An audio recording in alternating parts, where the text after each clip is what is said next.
Policy Development and Scrutiny Panel.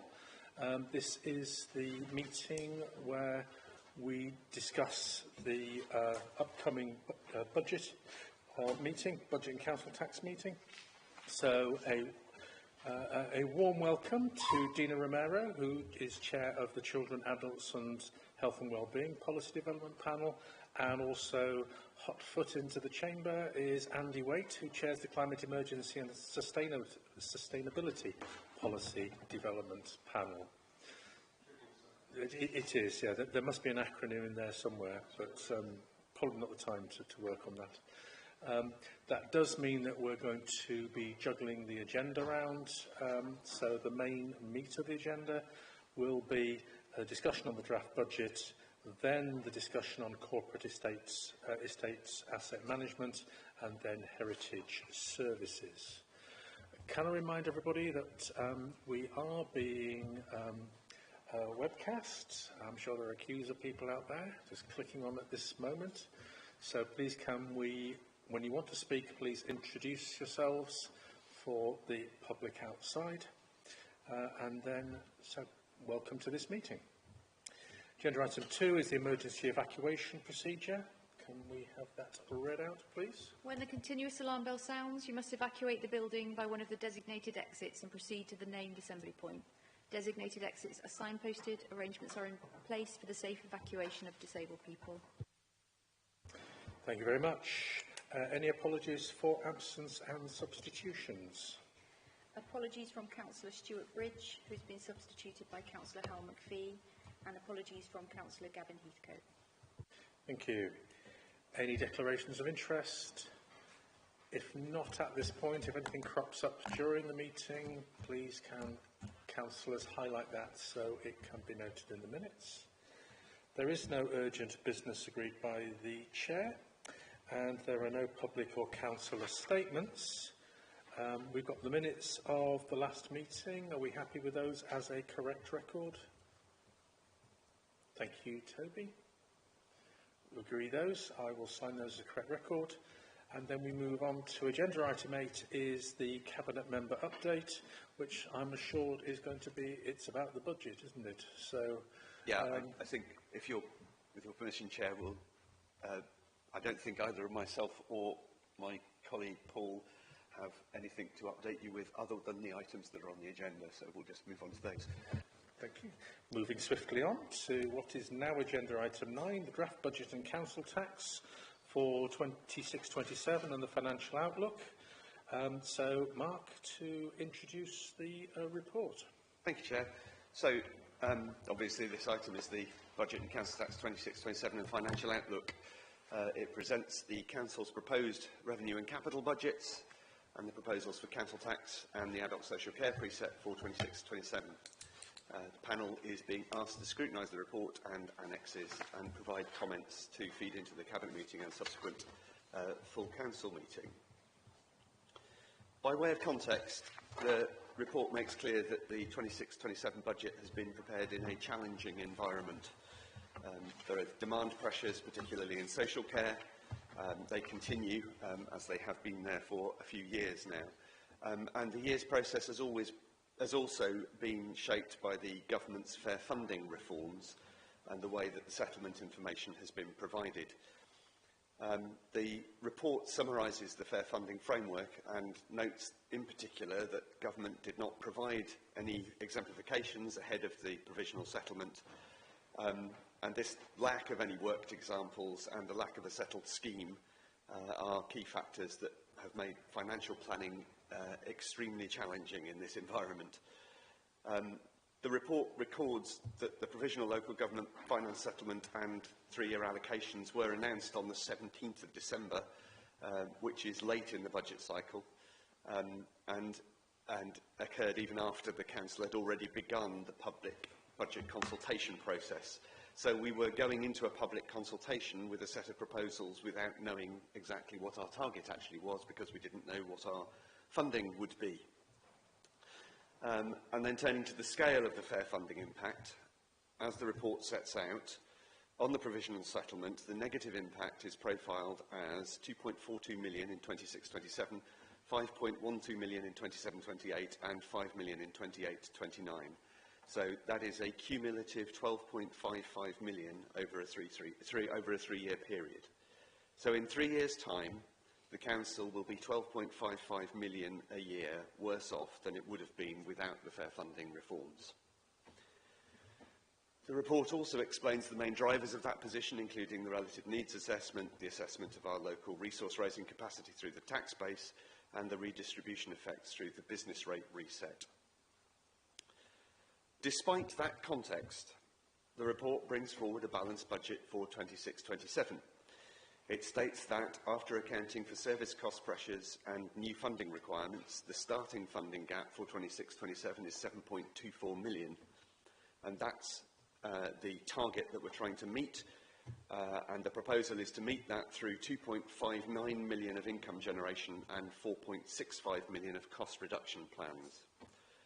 The report also highlights the material growth pressures included in the proposals, including the adult services budget growth of 5.51 million and the children's service budget growth of 4.07 million.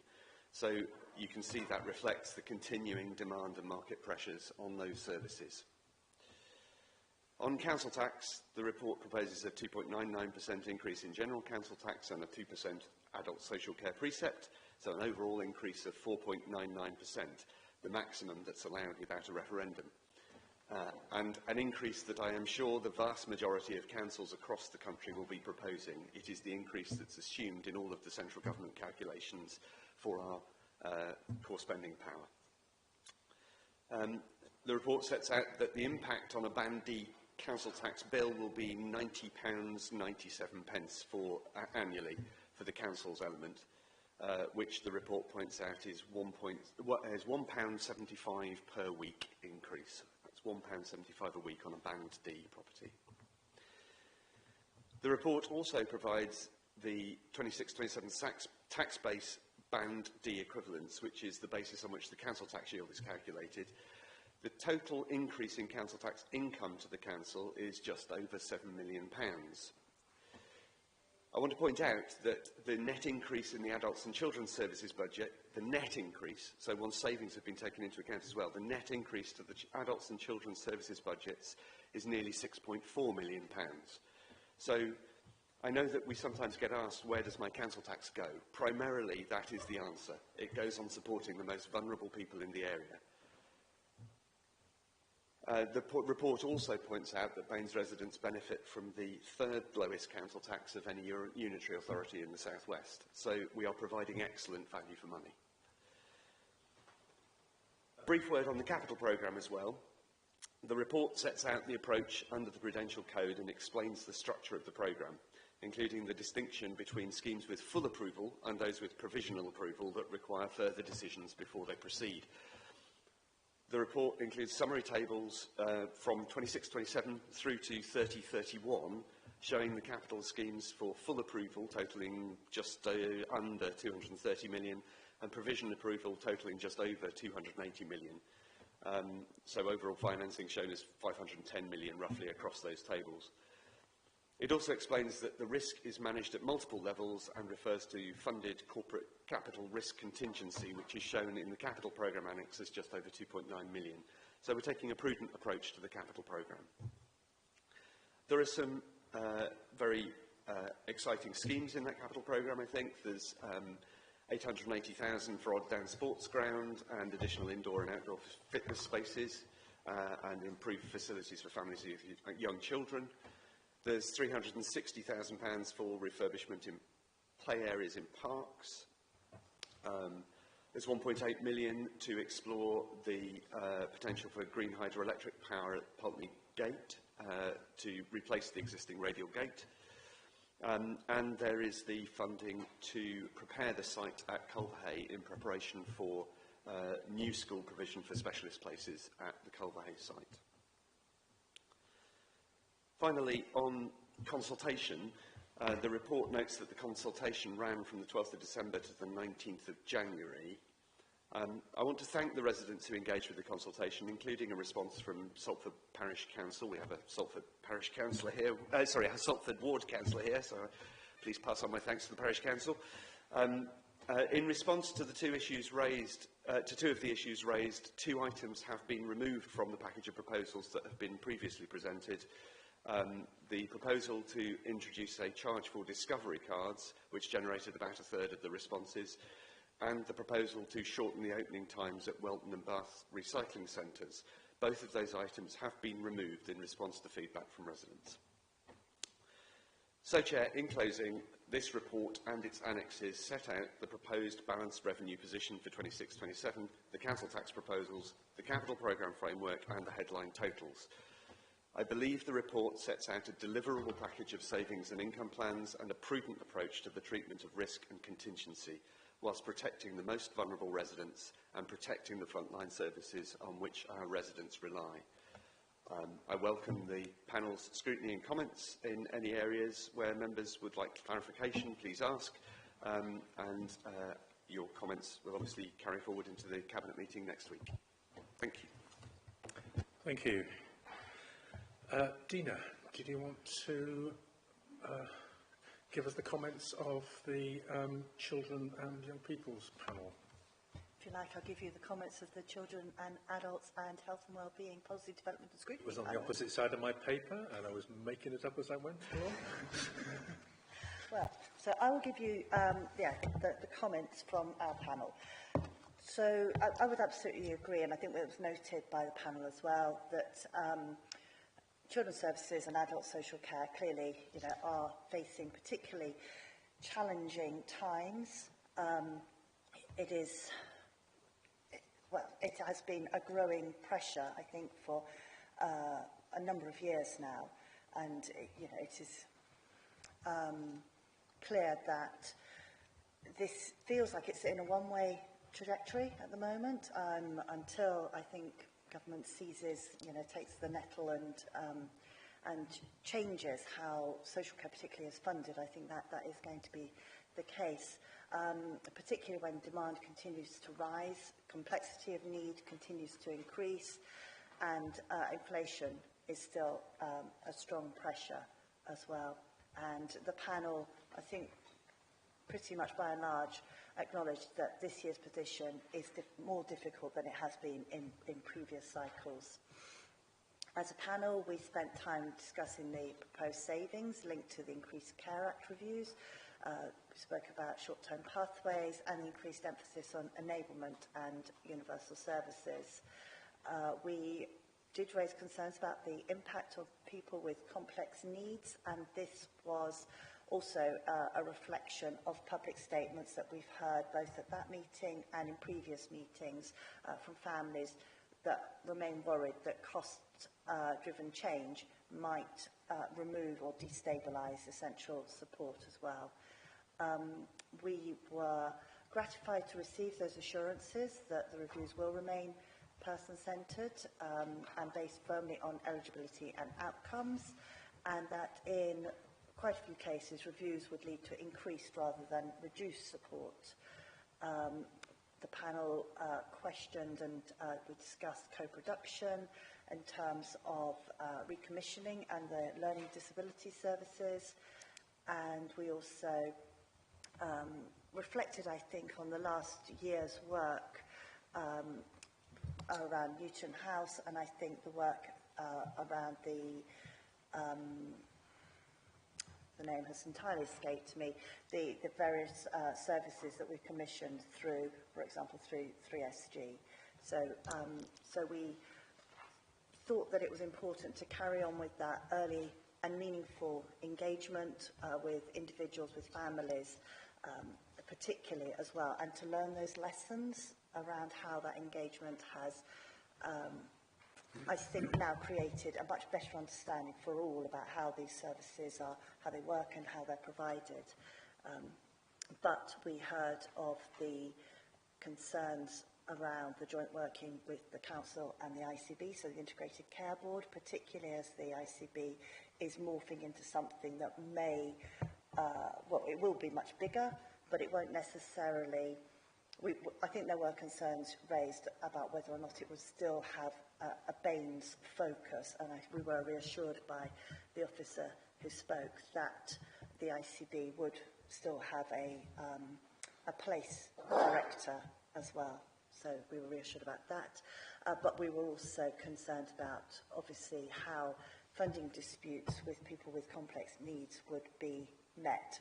We saw there was the complaints report, so that's what we were looking at there. However, we asked for, and then we welcomed the commitment from both organisations to bring forward joint reports on how disputes are resolved. And we also looked at what were called the top 25 contracts, and we obviously questioned that to find out a little bit more about what does that really mean, and so we're seeking greater transparency. I think on the positive side, I think it was sorry, that seems very trite. It was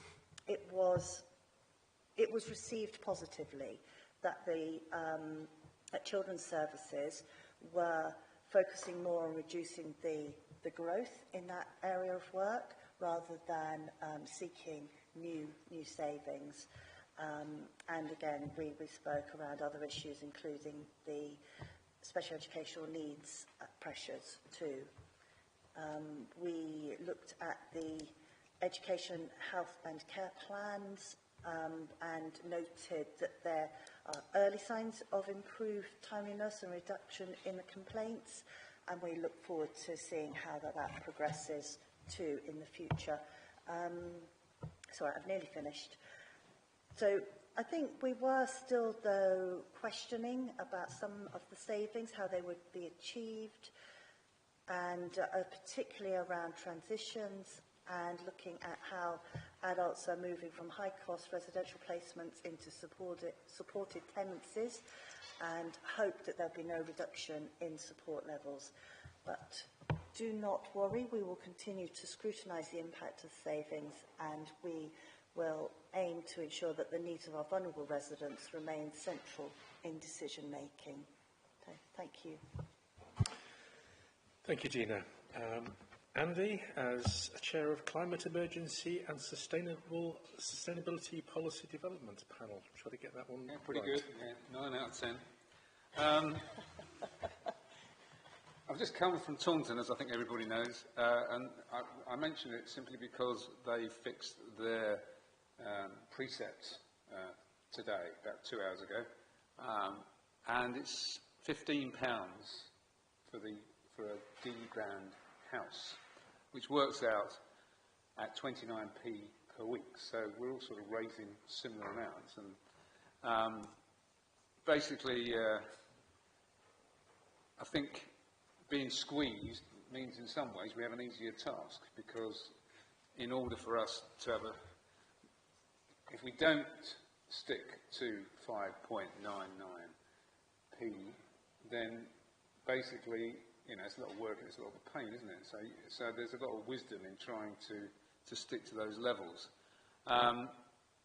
Coming to my panel, it's completely different from Dina's panel, because Dina has the burden of huge chunks of responsibility to do with children and adults, whereas our burden is slightly different, because we're trying to move the council in a completely different direction. We don't have a huge amount of statutory duties, so it's a very different discussion. When Mark came to our panel, he used the word benign. He said this budget this year is benign. He then went on to say why it's a bit choppy further along, but he was quite happy. And I think that was our view as well. It was benign. And in fact, I was very pleased to hear that the recycling centres at Bath and in Midsummer Norton their hours are not going to be cut, because that was number one on our list of moans about the budget, because we felt that there was a risk that there will be a lot of extra mileage to the Keynsham site if those cuts went ahead. So thank you for listening to the panel. It's much appreciated, and I'm sure we will make sure, well, I'm sure the panel will work it out for themselves, but we will make that point to the panel the next time we meet. We did have a few other moans, of course, but they're only moans, they're only sort of things that we were concerned about, most of which we felt satisfied by after we had the discussion. So after the recycling centre opening hours staying the same, the curbside waste and route revisions, there was some concern that the revisions were too difficult and that some of them would not be managed in the time. But we were reassured by officers that that would not be the case, and it was simply moving over to recognising the strengths and the weaknesses of the Keynsham depot, because some of the routes were pre-Keynsham depot time. So, Keynsham recycling depot time. We then went on to talk about parking enforcement and active travel. Parking enforcement is obviously becoming more of an issue because, especially outside Bath, where drop curbs are blocked by selfish motorists, and the question of whether this could be done on electric pedal cycles was raised. Sadly, there's quite a lot of technology, because these are motorbikes at the moment, and there's quite a lot of technology put onto these motorbikes, and the electric cycles couldn't handle it. But they are looking at trying to move that on in due course. The park and ride, there was concern that a number of people were using the park and ride as a sort of car park rather than using the bus to get anywhere, and that again is a similar thing. We talked about improving the technology to see if we could actually reduce that problem. In fact, on the way down here, I used the park and ride, and I was amazed at the number of Oldfield students who were just lurking around there, being picked up by parents. You know, it's just like a pupil park rather than a car park, and they were sort of hanging about, and then cars were coming in and out pretty constantly all the time I was there. So, surprisingly, I don't think we can do much about that, but I was quite surprised that happened. So there is going to be ongoing work to try and improve the technology of these people. We then talked about supported bus services and sustainable travel, and there was a question in the budget about these items that, like community-free zones and school streets and supported bus services. How do you do that? Because that obviously has a fund, but these, we were told that these funds existed already because of from WECA funding. So the money that is going to be used to improve school streets and the rest of it, car clubs and so on, are pots of money, I assume, in earmarked reserves, which will be used for that purpose. We were very pleased that in 2026 we were moving to electric refuse vehicles, and we sought clarification as to whether there were hidden expenses in doing that. There were some questions about clear air zones, operational deficits, and officers confirmed that reserves had accumulated earlier, similar to the previous one, about school streets.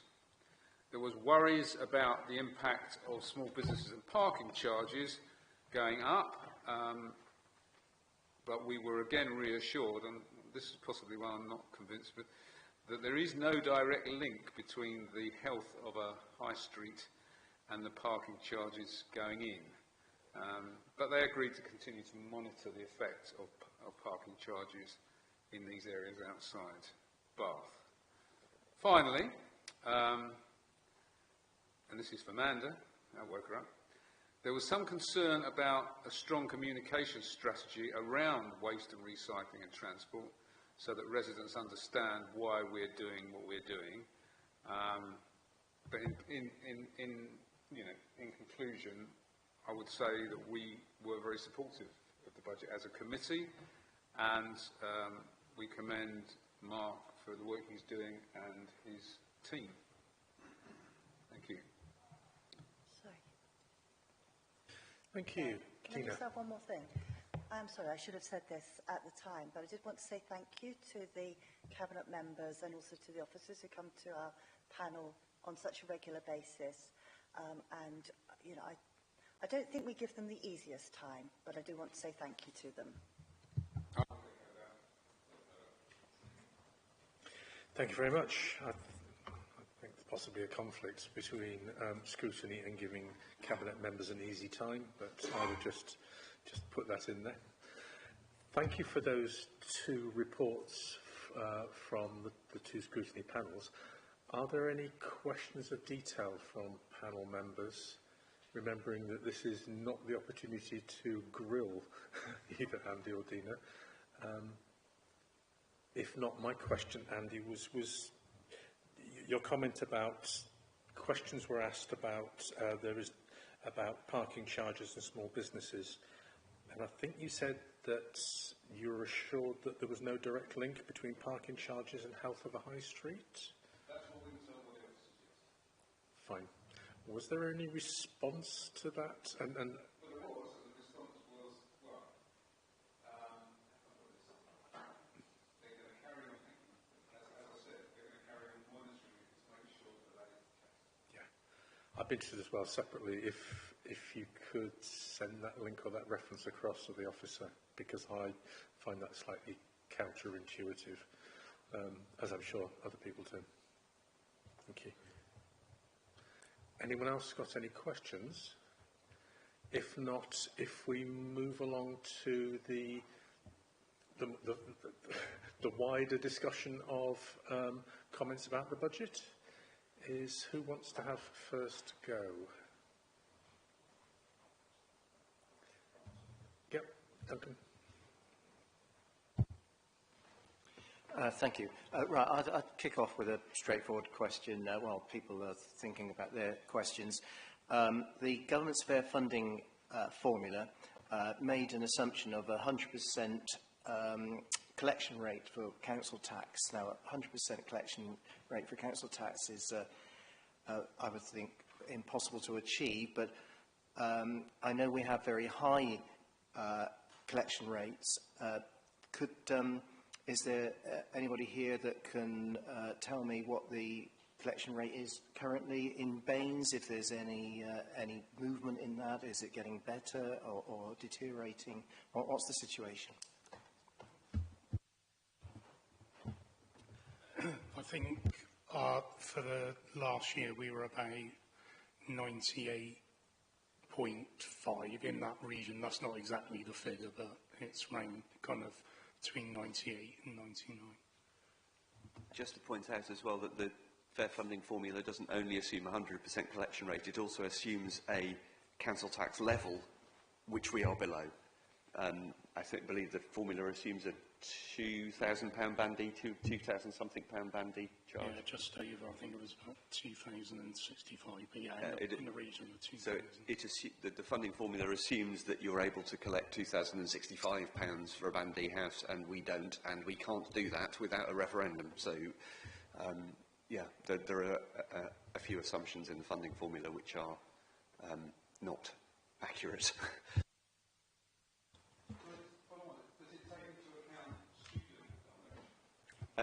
It does now take into account the fact that because it is, in taking into account the council tax base, it is trying to work out how many council tax properties you have in your area. It does actually overestimate that for us, and it's overestimating the increase in council tax houses, as I believe. It's overestimated that for us, but it is attempting at least to take account of the student population. Thank you. And Andy, everybody, please can you switch your mics on when you ask questions. I think it's interesting, the assumption of generation of council tax. I think there's a few of us have been here long enough to know that some years back, Baines and many councils actually held their rises to 0% because they were rewarded by central government in order to do that. It was financially... in the short term, it made financial sense to actually squeeze your tax base. But just a comment and by the by, I think something to lobby central government about when looking at formula. Yes. Can I just go? Yeah, very brief comment. I think that the collection rate is absolutely fantastic, and I just want to record my appreciation. I think that's something to be really proud of. 98+% is very, very high. Thank you. Jess. Thank you, and thank you for the report. I thought, as a whole, it's really, what's the word? Not exactly encouraging, but it's good to see the way the need for savings is being managed and all the detail and justification about how those savings are being achieved. I wanted to ask if you would say a bit more about our core spending power compared to other unitary authorities. And my question is really, is our low relative core spending power, is that directly as a result of fair funding and also the level of council tax that we have locally? And am I right that what you've just said is that the fair funding formula thinks that we have more chargeable houses than we have and thinks that we charge at a higher rate than we can do, and therefore are we, either individually or as a group of councils, continuing to challenge government about where this leaves us in terms of an authority able to spend on services for our residents? I mean, I think the short answer to all of that is yes. We have the government calculates what it calls core spending power, which is Stuart, Section 151 officer and I were discussing how to define core spending power last week. It's a technical definition, but essentially it's the money that we receive through council tax and through central government funding combined. We have the third lowest core spending power in the country of all unitary authorities, as calculated by central government. And yes, that core spending power is overestimated because they assume things like 100% collection of council tax rates and more properties than we actually have. So yes, we are calculated as having the third lowest core spending power, and yet we are still delivering services, and I repeat, we are offering excellent value for money. Thank you. Any other? Hal? Thank you. So what I was wondering, when I look at the capital schemes on page 137, is where do I see social housing? Is that a capital item? So when I turn the page and look at how all that is funded, I see 86 million for borrowing, and in fact it would seem that nearly all of this work is being funded from borrowing. I wondered why that was.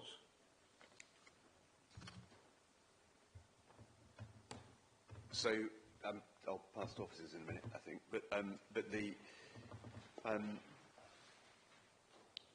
all of the capital schemes which are currently agreed or proposed are in there. I mean, there will be schemes that are not yet in that state, that are not on the capital programme. Much of the house building is funded through programmes like Homes England, through organisations like Homes England, so it's grant funded, a lot of it. We do put in our own funding, and yes, most of our capital, not most, sorry, a proportion of our capital spend is funded through borrowing, through corporate supported borrowing. But we for housing schemes specifically, those tend to come through WECA, through Homes England. They tend to be grant supported by other organisations for which we bid for funds. Anybody got anything to add on capital funding of housing? No, fine. Yeah. Thank you. I've got Colin, then I've got Dina. Thank you, Chair. Councillor, I'm going to start with it. It's a 300+ page document, but without context, it's really hard to sit here to scrutinise, to be proactive in supporting what the council are doing. And we've talked about this every year for a long time, and you tell us there's the ability to be transparent and show those trending. We can't see it. There's no context.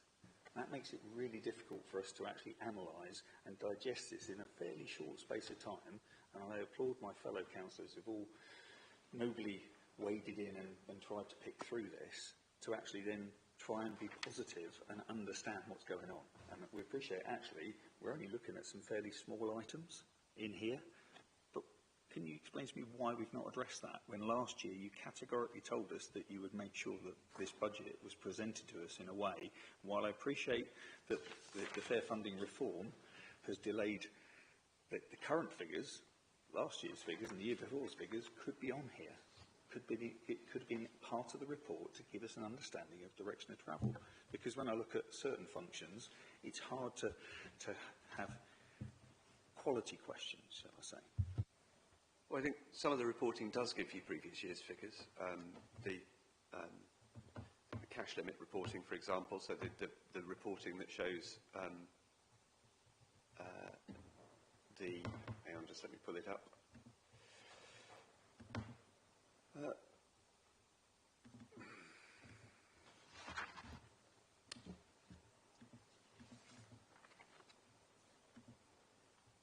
Sorry, my computer's running slowly.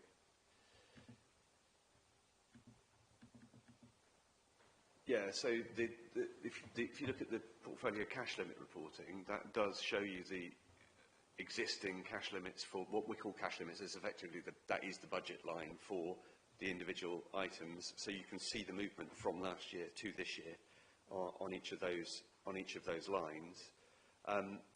Again, as I have said in previous years, I'm very happy to engage on that. That engagement, we need. Come and talk to me in October or something when we're preparing this stuff, so that I can understand what it is that you want to see. Because it's very difficult to know. Because the problem is that if we change the reporting, then a further complaint is that you can't then compare last year's reports with this year's reports because the format's different. So we're not trying to hide anything. If there are figures that you want, tell us what they are. But you know, you've got, say, the cash limit report shows what the current limit, what the current spending budget is for each department, and what the new spending is for each department, broken down by portfolio area and then line items within that portfolio area. Where else is it that you want to see previous year and this year, and how do we get that into the report? Well, first of all, sometimes you have to break a cycle to actually get better and report better. And at some point, just because we used to do it that way, the moaners aren't the ones who have to sit here and be positive about, you know, scrutinising for the good. Give you an example though, 5.2.35, homelessness. It's gone, our provision is down 7.5%. I can see actually this year's figures, but I can't see where we're cutting it. So how do I ask the right questions to say what part of homelessness no longer requires our, or we're cutting that funding down by 7.5%? Just trying to understand it. I don't even know which. Can you give me a page number? Yeah. Sorry, I just gave you the item number. The trouble is, it is such a big document. It's item number 5.2.35. Thank you. Beg your pardon.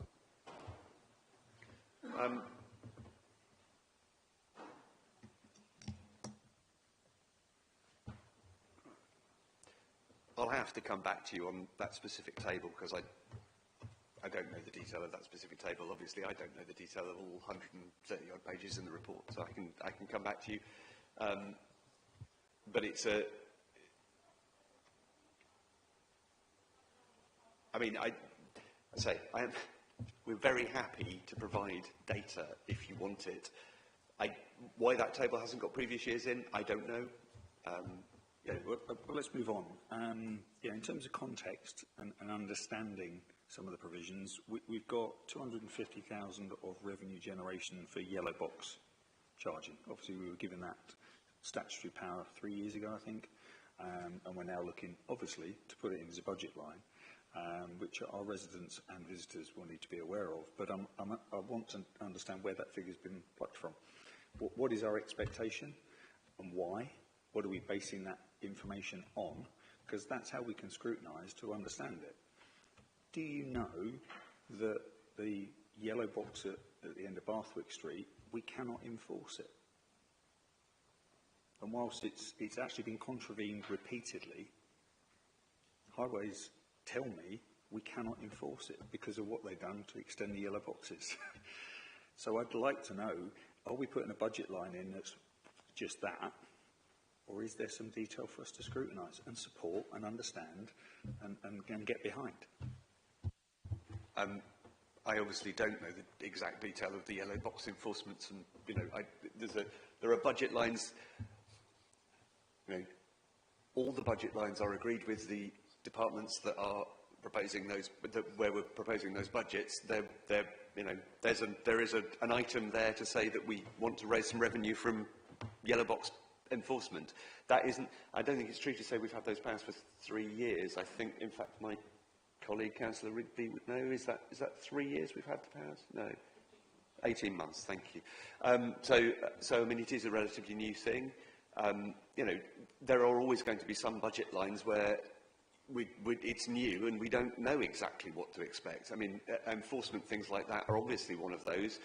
I mean, along with things like income from heritage services. You know, they're estimates. They're estimates based on some assumptions, but you know, they're estimates. No budget is ever, you know. Absolutely, Councillor. I get that. But understanding the methodology allows us to scrutinise and say, yeah, $250,000, that seems achievable. Without any context, it's really hard to be a positive contributor to scrutinising a budget. So, you know, just one thing I'd like to touch on is we've taken out the waste cost for creating our new in-Bath waste centre and put it onto SIL. I thought SIL as a community infrastructure levy was spent to provide new provision for the development that we've done. We've taken a site, we're not providing a like-for-like as promised. We've got a site that we should have sold or have revenue from because it is, whether it's internal, it's being developed or not, but we're creating money to replace it, but we're taking out a SIL, and also Haycombe Cemetery. Appreciate people are dying to get in there, but is that SIL?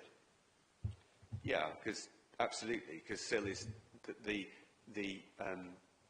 corporate SIL pot is there to provide for facilities that are needed due to increasing development, and you need better recycling facilities, and you need some more place to bury people because people die. Granted on the burials, get that, but not the waste centre. We're providing less of a waste centre, and we're taking out our SIL. That doesn't correlate to me. Providing a different facility, I don't think I would describe it as less. It's a reduced facility, and we're spending money to provide that reduced facility from something that's meant to create new facilities and enhance facilities. I disagree on the premise. I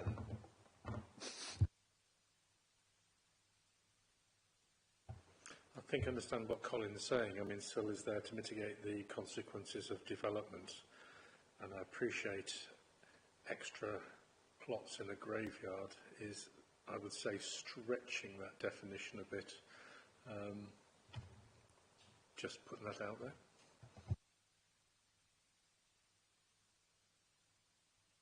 But Dina had wanted to say something as well. And anyone else indicating at this point? Sorry, I'm glad Mark mentioned about the income from heritage services, because that leads into the question I had, which was around those income streams, heritage services, property and parking. You know, is the increase in that in any way offsetting the lack of what we should or are assumed to be getting in our council tax? Those services are all providing income to the council for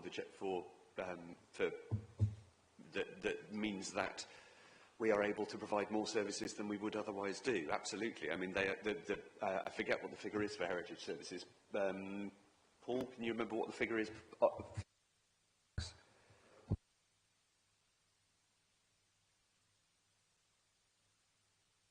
And I'll...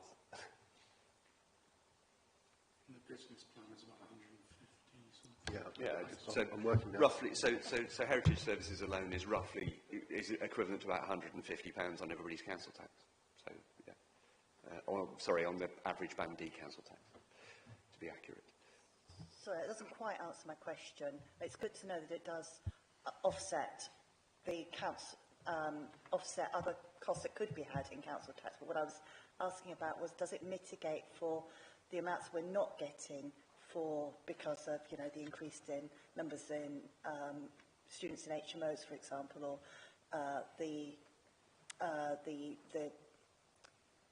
because we can't charge the amount of council tax that the government is assuming that we should be receiving. Sorry, that seems very... I'm not sure I understand the question. It is income that we can use to support council services in the same way that we can use council tax to support council services. So I mean, yes, it supports councils. It's income that supports council services. Okay. So as a council, we get more money in than other councils because of our heritage services, because of our property, because of our parking. Yes. And so does that make up for what we don't get in terms of council tax?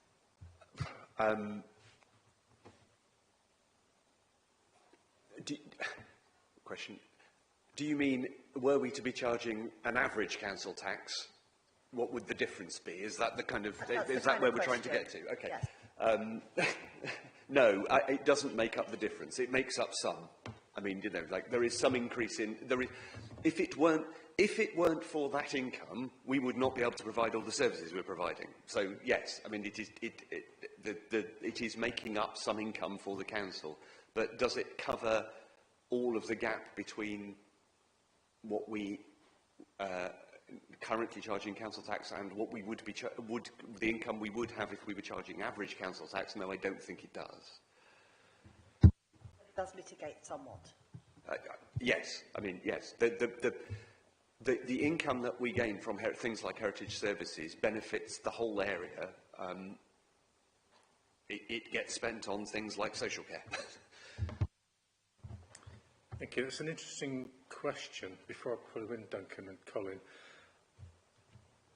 I'd be interested to know the £150 per Band D household that we get from heritage services. Does that mitigate the consequences of having a tourist city, the effects that the World Heritage Site has on housing and income, and how that is shown in an 11% growth rate over the last 10 years, which is significantly lower than both the WECA and the national average. I think the national average is 50% and WECA is 55% growth. Sorry, growth in what? Growth in our local economy. Yeah, sorry. Yes. And I expect an answer in 30 seconds about that particular question. I think it's an interesting discussion as part of this budget, but also how this budget relates to the local plan. And I know the discussions that will be going on about housing and economic growth with a World Heritage City and the consequences of having that World Heritage City, if you see what I mean. I mean, kind of. I'm not completely sure there was a question in there. It was, I suppose, it was following on from Dina's question about £150 for the average household is a significant bonus, if that's the right way of putting it. But that bonus does come with significant cost. And is that a bonus worth having if it stops us generating income in other ways through growth in the economy? Okay, in that case, I don't think I accept the premise. I don't think it does stop us at generating income in other ways because of the. I mean, I don't accept that premise. What is it you're thinking of? This will be part of the debate when it comes to the local plan, and it's particularly about housing within Bath, but also economic development within Bath. We, quite rightly, are collectively proud of the fact that many people from across the world come to Bath as tourists and they want to see Bath, and it is a real pull for many people coming to the UK. But that comes with consequences. And the consequences for me are that, and we've had this discussion before, that many people who service the tourist industry in Bath have to live in North East Somerset because there isn't housing and can't afford housing in Bath. And I think as well, the number of high-value businesses and industries have moved across into South Gloss rather than staying in Bath, and that has consequences. And that is demonstrated by the growth figures over the last decade compared to other parts of the west of England, but also nationally. And I can remember moving across from Bristol across to Bath 18 years ago, and I've been a councillor for about 14 years now. No need to shake your head, Amanda, at that point. And when I moved across to Bath and North East Somerset, quite rightly, the council was proud at that point of the high-value industries and creative industries that were being attracted to Bath. I think that we've lost that focus and actually moving to a tourist economy with the pay that goes with retail, that goes with tourism, and that goes with hospitality, is to the detriment of Bath and North East Somerset, and Bath in particular. And it's one of my issues with this budget. I don't think it has the vision to actually look at this budget looking in the context of the local plan of how we try to reverse that particular trend. And I appreciate that is probably a wider discussion than just a Tuesday afternoon in a scrutiny panel. Yeah, I mean, you're mainly talking about the local plan there and economic development rather than the current budget. So I think I'm not going to try and engage in that debate, other than to point out that there are some exciting capital schemes like the spares in there which are about economic development. I mean, there are economic development plans in there, but it's really, everything you're just talking about is really local plan rather than budget, I think. Yes, but the budget is the lever that drives the ambition that is shown in the local plan. But yeah, I appreciate, and I did say, I know it's stretching outside of the silo that is the budget. So, okay, somewhat. But I think it's a discussion that will continue. Yes, Duncan, and then Simon. Right. These are two questions rather than a speech. I want to talk about WECA. The transport levy, I see, is just under 6 million. The highways maintenance funding grants sort of coming back is about 9 million. So would you say that the relationship with WECA is actually very positive for us as a council? So that's my first question. I mean, yes, the relationship with WECA is certainly more positive than it had been in the past. But financially, I mean, it's very difficult to kind of, the way that the WECA funding works is very much in funding pots for things. So, I mean, that's generally what they're doing, what they're set up to do. So it's kind of difficult to weigh things up, I think, in that kind of way. but yeah, I mean, you know, we have a much better relationship with Weckerman than we have had in the past, and look forward to having that continue. You know, the funding of schemes through WECA is a major funding source for the council. Thank you. And my second question is about the Being Our Best programme. I wonder if you'd like to give us an overview of how that's gone. Yeah, I mean, I think from a council employee's point of view, I'd hope that everyone would acknowledge that it's been excellent in that 67% of council employees got a pay rise above the pay settlement, and nobody's pay went down. I think that's. I'm proud of the fact that we've been supporting our workforce. I think, you know, in the current financial environment for local councils, giving 67% of the workforce a pay rise is a really good thing. You know, a pay rise beyond the settlement is a really good thing. Toby, and then Malcolm. Thank you. Changing the subject, page 114 talks about, shows, if I've correctly understood it, a very substantially reduced corporate contingency on the revenue side. Can you just explain why we haven't put a contingency margin in this year, which we had last year? Thank you. Yes, I can. The contingency last year was very high, much higher than it had been in previous years, and that was just recognising the very high level of uncertainty we had around the service budgets last year. We have been proven to be right in having that uncertainty, in that we're playing that contingency in. There won't be any of it left by the end of the year, I'm reasonably confident. But that's not a... That was an acknowledgement of uncertainty about the individual service budgets, I think. And it's not how I would like to run a budget, and it's not how we're going to run the proposed budget this year. The contingency is back down to a kind of level that it had been at for previous years, and that reflects the fact that we have much more confidence in the levels that we've set for the services this year. I mean, particularly children's services and heritage services, where we were concerned that there was going to be pressure on those, and we've been proved right.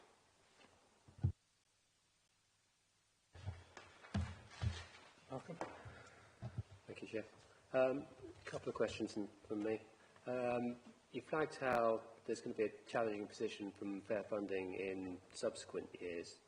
Can you just talk through a little bit, please, about why, when we've got what's been described as a fairly benign budget this year, we're not looking at making some more savings this year to avoid some more significant savings in future years? Yeah, I mean,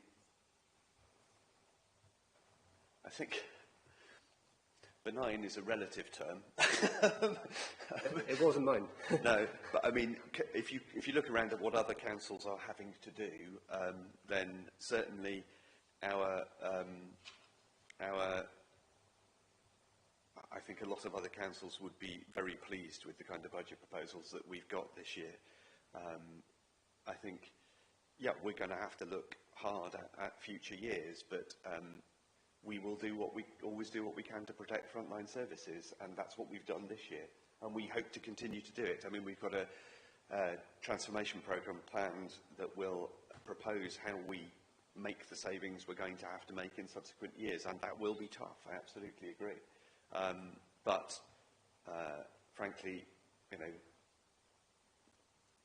given the lateness of the settlement, you know, we weren't in a position to be making sensible planned reductions if, you know, at the speed we were having to make decisions. So I think, you know, we will approach, I mean, we will start, but given that we now have a 3-year settlement and we know what's happening now for the next 3 years, that means that we can, as soon as this budget's settled, we can move straight on to working out what we do with next year's. And we've got time to plan now and to come up with some reasonable and rational proposals, rather than having to make decisions in a hurry. You're confident that's an achievable thing going forward, and we shouldn't be banking more of a saving and thing now? Well, banking more of a saving now would mean trying to come up with more things to save against. We have a proposal, which I'm very happy with. You know, as I've said, do I think it will be challenging next year? Yes, I do, and the year after. But I'd rather we took the time to plan some sensible savings than did anything precipitous and in a hurry. Thank you. My other question was around the moving traffic enforcement. We've not had the permissions and things long here, and I don't think we've applied them very much in things at the moment. Other councils around the country have used this as a significant revenue stream. I think that would concern residents in Down Bath and things if we were to go and use it in that sort of way. Can we provide some assurance that this power is going to be used to target to improve traffic flow and not as a significant revenue service? I mean, we will use it as it was designed to be used, which is to enforce moving traffic offences. You know, those moving traffic offences are by definition things that have been put in order to improve the traffic movement. So I think, yes, that's a perfectly reasonable assumption. I mean, you know, we're not going to. I'd be surprised, to be honest, if any council was found to be kind of engineering things to make money out of that. It doesn't. That's not how it works. You put in the things that you're trying to enforce for a purpose in order to improve traffic flow. The enforcement is kind of incidental to that, if you like. The primary purpose of it is to enforce the traffic offence, not to make money. Okay, cool. Colin. Thank you, Chair. Just interested to understand the commercial estate. 12.11 million. I can't see a trend at all because we haven't got it. But 10 years ago, it was the jewel in the crown at 17 odd million of income generation. We know we've had COVID, an impact, but we've obviously got major landlords in the city like St John's Foundation who have bounced back and have got their position straight. I'm just interested because there's no detail of where we're at on that in terms of bringing our commercial estate. We can't see the context of, well, we've got X less properties or whatever. Malls are meant to be opening. Have we seen an impact there? Because I can't see any impact on the line. So I just wanted maybe a bit of context of why we never talk about our commercial estate anymore. Is it because it's only 12 million? But I think we do talk about the commercial estate, and we've actually, I think, committed to come back to talk to you. We have talked to this committee during the year, and we've committed to come back to you later in the year. Sorry? This is budget. Well, yes. And the kids are committing to what's going on. Well, but the whole point about reporting on things in detail during the year is, I mean, you're not going to put immense amount of detail about all of the services in the budget. The budget papers are, as you pointed out, already 140 pages long or something. So, very, very happy to come back with a report on the commercial estate because we've committed to do that. So, we will come back up with a report on the commercial estate. I mean, as you said, it hasn't bounced back since COVID, you know, as well as we'd like. We've reported that to you in the past. We're happy to come back again. You know, I'm sure. Is it on the work plan?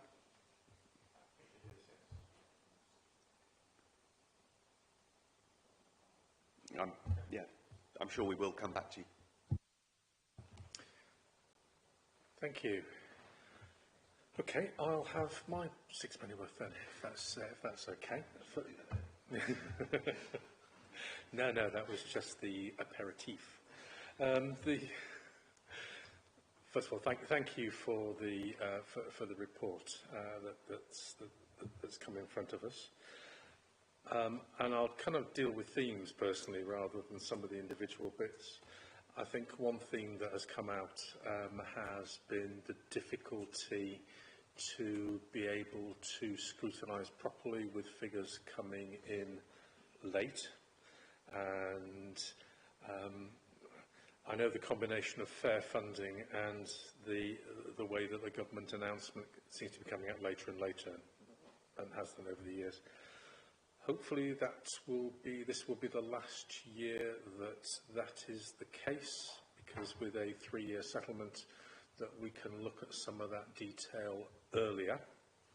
And I'm going to be suggesting that as part of the work programme for this committee, for this scrutiny committee, is that we do consider and look at what questions do we want to ask and what detail do we want in order to be able to scrutinise effectively. And that's going to be interesting heading into what sound like challenging years ahead. So the first thing is, I think, the points that Colin was making about what information do we need and how can we have that in a timely way in order to probably not only scrutinise but policy development. Late figures and late numbers have meant it is about late scrutiny. I've kind of said what I was going to say about the whole big picture and how it relates to the local plan. So I'm not going to go there again. You've kind of I've given you the flavour of where we've been looking at that. And also pleased to hear that that recycling centres are not going to lose some of their opening times, and that Discovery card is not going to be charged for. I think on the Discovery card, I think what's interesting for me, I think it's an underused resource.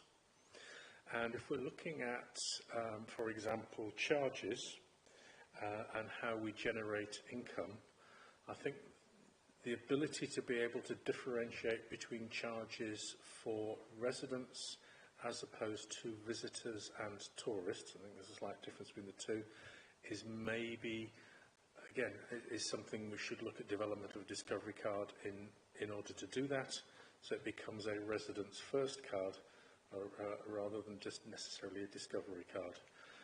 I'm sure every National Trust member here knows perfectly well you can drive into a National Trust car park, wave your card in front of the parking machine and get a free ticket. I'm certainly not suggesting that for local residents, but that differentiation between the two separate groups is something that we could look for with Discovery cards. Yeah, we very much look forward to the proposals on tourist levy as well, which obviously will go some way to, well, we hope, once we see the detail of what that looks like, we hope will go some way to increasing the ability to offset the acknowledged downside of being a major tourist destination. I mean, I love the fact we're a major tourist destination, but using the tourist levy in order to be able to raise funds to mitigate against some of the impact of that will be useful to us. And I think that discussion is already taking place, and certainly conversations I've had with the Metro Mayor about making sure that levy comes back in order to support the mitigate against the effects of tourism is to be welcomed. We could see it as a form of SIL. I'm sure we wouldn't want to stretch the definitions of how we mitigate, but I'm sure that we will do. Also, I understand, or I've heard rumours that while legislation is planned for for March 28, April 28, that may possibly be sooner, and it'd be welcome if it is. Just a couple of some comments about moving back rather from specific things. A lot of the savings that are proposed, the risk assessments against those are showing as medium, and I think over 50%. So are we anticipating effectively a deficit budget? Because medium and that level of that number of medium risk assessments implies that some of those savings will not be made. So again, just a comment about that. It's good to see that you've got confidence in budget proposals, so there isn't a level of contingency, and I appreciate that's mainly to do with children's and adults' social care. But I'm concerned about the ability to deliver savings, even on the assessments that have been made against those savings. And I think one example of that is the proposal to cut £250,000, £10,000 off the top 25 contracts. That does seem like a very blunt tool, and certainly it's not even salami slicing, is it? Because the size of the slice gets thicker as you go down the contracts that are able to make those savings. Slightly surprised that the 151 officer, yes. I'm very happy to come back on that. I mean, some of those are very, very large contracts. That really doesn't seem... £10,000, if I say the 25th contract, biggest contract on that list is still like £1.5 million. So I think, as with, I mean, anybody working in business will be used to the idea that your procurement department, you'll go to them and say, actually, we're going to target you with reducing the amount of our external contracts. You know, that's a perfectly reasonable thing to do, I think. And £250,000 off the top 25 is really not. It's a reasonable target. I'm perfectly comfortable with it. Section 151 officer is perfectly comfortable with it. You know, do you want to comment, Jeff? Sorry. Yeah, if it's okay, Chair, I'd like to make some additional context. I know the challenge has been raised at other scrutiny panels around this particular proposal, so I think it's really important to understand that the proposal is positioned around contract management. It's not about buying less. It's not about stopping procurement. So this is about value generation and being consistent across the council on our expectations about what we expect contract managers in relation to the delivery of their services. As Councillor Elliott said, this represents no more than 10k per contract, which is less than 1% of contract value, which is a minute amount in the context of overall spend. And indeed, if you look at some NAO, National Audit Office best practice, they actually predict and suggest 2% to 5% is achievable per year.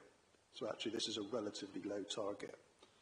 And to support that, it's not a salami slicing exercise. So this is going to be supported, and is already being supported, by the rollout of a contract management framework and toolkit. So we've already been doing this work over 25-26, and we've been carrying out health checks in major services, including in adults and in children's services, in terms to identify improvements. And this will continue as an ongoing support mechanism, and we're one of the first authorities in the country to have a comprehensive contract management framework and toolkit in place. I think it's also important to recognise the public sector position on managing contracts. We aren't the best in managing contracts with the private sector. The private sector and other sectors are there often to deliver value for their shareholders and their stakeholders. They're very good at that. And it's important for us to ensure that we also deliver value for ourselves, for our communities and our residents. And I can give you some examples of what that actually means in practice. So that could be anything from rescoping responsibilities and delivery options, choices on profiles of spend, use of technology, challenging contractors themselves to identify efficiencies, which is quite a common conversation to have to generate efficiencies. Understanding our liabilities within a contract is often misunderstood and can be easily manipulated by the contractor. Contract roles and responsibilities are often misunderstood and can easily be manipulated by a contractor. Our use of KPIs is often not clear, and I think there's a massive opportunity for us to improve in terms of our contract documentation there, in order to ensure that we can lead to spending in the right place at the right time and not in the wrong place. Contract variations and changes often are very, very manipulated by the private sector to our disbenefit. And I think there's real opportunities for us to upskill some of our contract staff to ensure that we're delivering better value in that place. Also, I can list things like annual and periodic uplifts, use of provisional sums, liquidated damages, contingencies. These are all areas where it's very, very easy to get things wrong. And this is where the private sector is very good in making sure they get the best bargain when they go through those calculations. And what we're trying to do is make sure that we upskill officers to ensure that they've got all the right tools and information at their behest. So this is about transparency, this proposal. I think it's about real delivery on what we expect best practice to be, to ensure that we get better value for the sort of council taxpayer. And that's hopefully giving you a bit of background to where that kind of number came from and to some of the tools that we'll be equipping staff with to help them managing contracts for the benefit of our residents and taxpayers. Thank you. That's very comprehensive and very interesting. It does raise a whole series of questions about past practice. I have to say, if we find ourselves here, it also, my concerns were looking at the highest value contracts. Those tend to be in the health and social care sector. So that is on top of savings already made within a fragile budget, vulnerable, fragile, I'm not sure the words you would use, framework. So, as I say, that's a very interesting analysis and something we will look to. Yeah, thank you. I'll continue on. Just quickly trying to find in my notes where I was. The points that were made about the capital programme, and we frequently in budget discussions spend too much time personally, I think, in discussing revenue and not necessarily discussing capital. And clearly there is the use of a capital programme in order to improve services and improve the lives of residents, but there's also use of a capital programme in order to spend to save, for want of a better way of putting it. Culverhay is probably the best example of that in the longer term. You've got confidence in contingency on revenue. I hope you have confidence in the ability to deliver the capital programme, because our record probably isn't as good as it should have been. Yeah, I mean, I would acknowledge that we have in the past possibly not been as good on capital delivery as we might have been. I think we've made some structural changes in the council around capital delivery, which I think are proving very successful. I think it is also important to acknowledge that even if everything went absolutely to plan, we would not deliver 100% of the capital spend, because there's contingency in the capital spend. So, and that can be anything up to 20%. So actually, if everything went entirely to plan, you'd still only be spending 80 to 85% of your capital budget. So there's a sort of,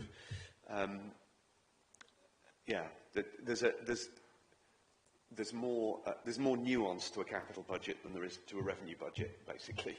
And I think, you know, we've made some changes recently over the last couple of years to restructure the way we do capital delivery, and I'm much more confident about our ability to deliver capital projects. Yeah. Thank you. And to finish off, I thought it was interesting your comments about the three-year funding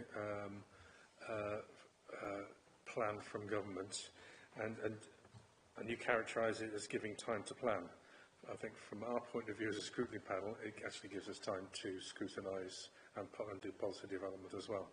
So I think that's positive on all sides. I would agree, and to be clear, we would hope to be earlier with the reports next year. I mean, I think that's fair, isn't it? I think, you know, now that we genuinely are going to move straight into looking at transformation programmes and how we are going to tackle the next few years' budget. So I would very much hope to be able to come back to you earlier in the next financial year with plans. Hopefully we won't be in this situation. I'd rather the government had given us more money, but at least we know what's happening. Thank you. Are there any other questions? If not, thank you for the presentation and thank you for contributions, and look forward to the main course in a few weeks' time at the council meeting. Thank you. Thank you. The next agenda item is the Corporate Estate Asset Management Framework. Paul? Yes. Good afternoon, everybody. I'll try not to cough all my way through. So, yes, Paul Roper, Cabinet Member for Economic and Cultural Sustainable Developments.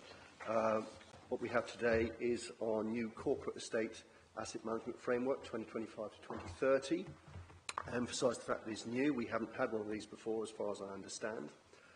Just to remind everybody that the corporate estate is not the commercial estate. It's very easy to get them muddled up. We hold about 1,000, just over 1,000 assets as a local authority, and they're split into a few guises, but the main categorisation is commercial and then corporate.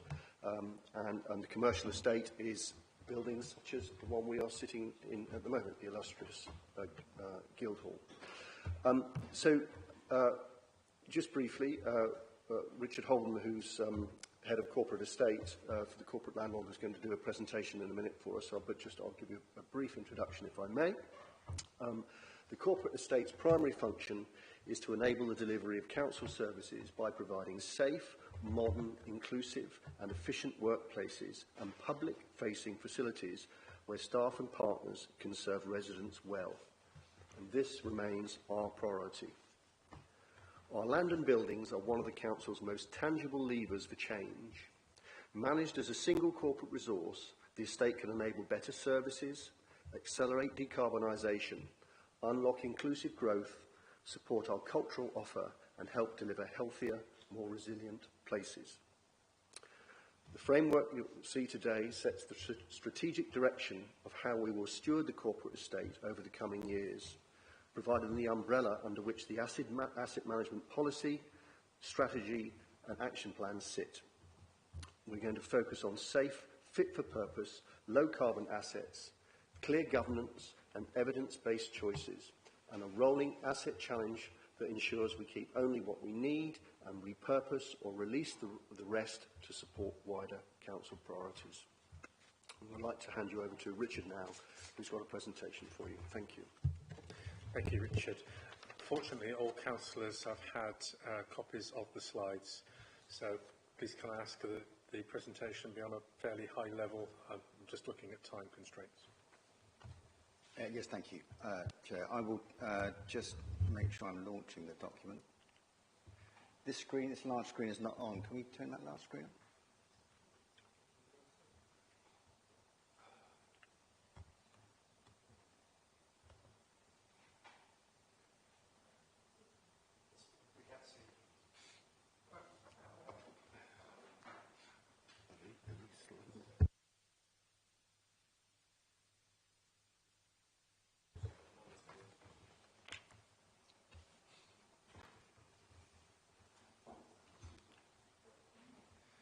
So, whilst that's launching, I'll just introduce myself. So I'm Richard Holden, I'm Head of Corporate Estate.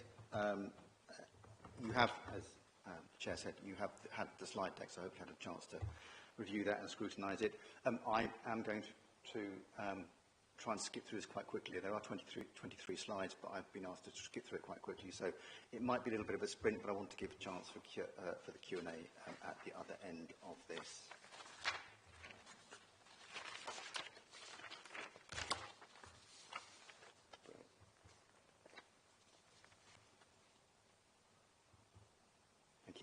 So, as Councillor Roper had mentioned, just for context, this is the Corporate Estate Asset Management Framework. It relates to the Council's corporate estate, which is the Council's operational estate, as opposed to the commercial estate, which is held for yield purposes.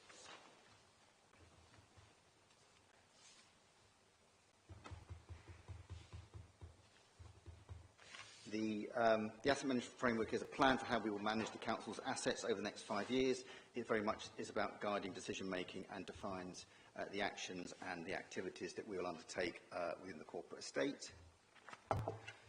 The framework fits together in It's a suite of 3 documents, essentially. So there's an asset management policy, which sets the principles of a right-sized estate, efficient in use and operating costs, and an enabler of regeneration, new housing co-location, as well as provision of services or right-size accommodation for all of the frontline services that we deliver. The strategy sets how we will deliver the policy, particularly through corporate landlord, which I'll come on to say a bit about in a minute, through asset challenge, through rationalisation of the estate, through compliance and plan maintenance, and the action plan itself is a document that will follow. That will essentially set out all the activities that get delivered through the asset management strategy. So why are we doing it now? Our estate is one of the key tools the Council can deploy to improve people's lives. By centralising all asset-related decisions, acting as the corporate landlord, we bring property-related decisions and property budgets into the corporate estate. And through centralisation, support council services through safe, accessible buildings, reducing running costs for assets, supporting progress towards net zero, particularly towards biodiversity net gain and the management of the council's land, to improve ecology, flora and fauna. And also to enable delivery of new homes, supporting the economy through development activity that includes sites like Bath Quays and some of the enterprise zone, just to name 2, and improving our places, supporting our regen team to improve the place in the district. This slide just essentially reinforces the commitment to supporting council services and centralisation.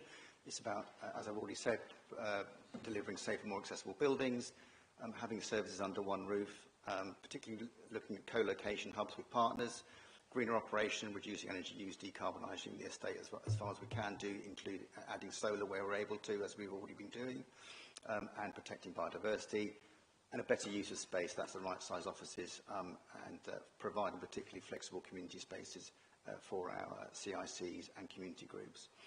And it's also about clear communication to services and organisational assurance to the corporate centre, and also through scrutiny.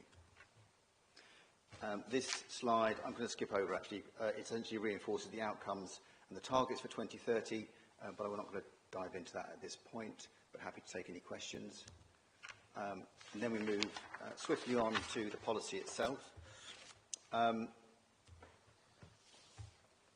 So the corporate strategy is the driver for how our corporate estate is used, and it helps set the policy. The corporate strategy is delivered through 3 principles. That's preparing for the future, delivering for residents, and focusing on prevention. And that is translated into 9 priorities, which are set out here. The corporate estate asset management framework articulates how the council assets will support delivery of those corporate priorities. The asset management policy outlines our guiding principles in supporting delivery of the council's priorities, and the asset management strategy outlines how we're going to deliver against those policy principles. Our corporate strategy is itself delivered through a number of strategies and plans. They're set out, at least in part, on this page. This slide summarises some of the ways in which the corporate estate is an enabler for the council's strategic delivery mechanisms. Again, I won't dwell on this slide, but because you've had it and had a chance to review it, but there are a series of activities that are demonstrated under these strategy heads, which show how the corporate estate can help to support and enable delivery of our strategic intentions.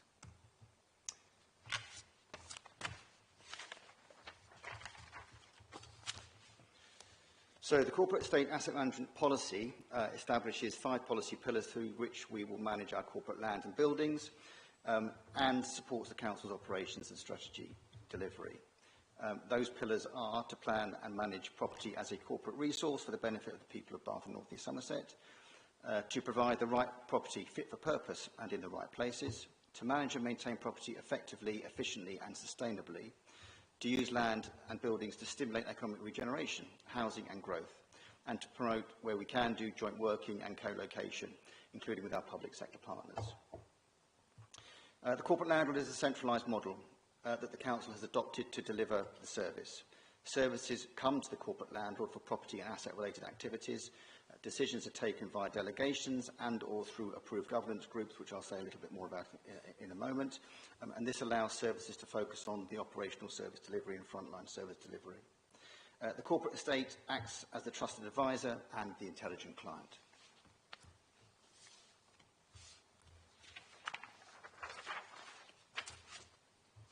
So this is our draft mission statement. There might be some adjustment to it, but it underpins the strategy and supports delivery of the 5 policy pillars that I've just talked through. And this mission statement is then translated into a vision for how our corporate property assets can be best managed and used. These are measures of what on the screen, sorry, are measures of what success will progressively look like over the period of the strategy over the next 5 years.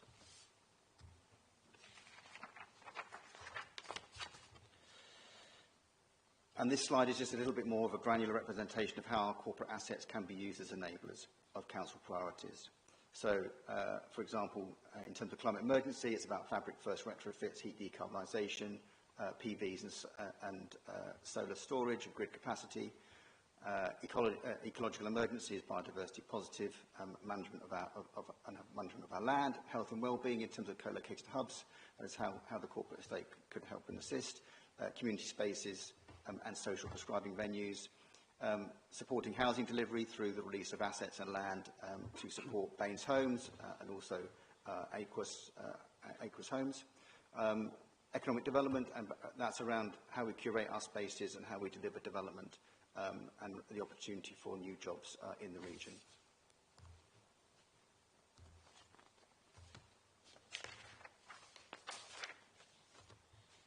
So the approach of a corporate landlord is that the responsibility for an asset and for its management and maintenance is transferred from the service as it has sat in the past into the corporate estate.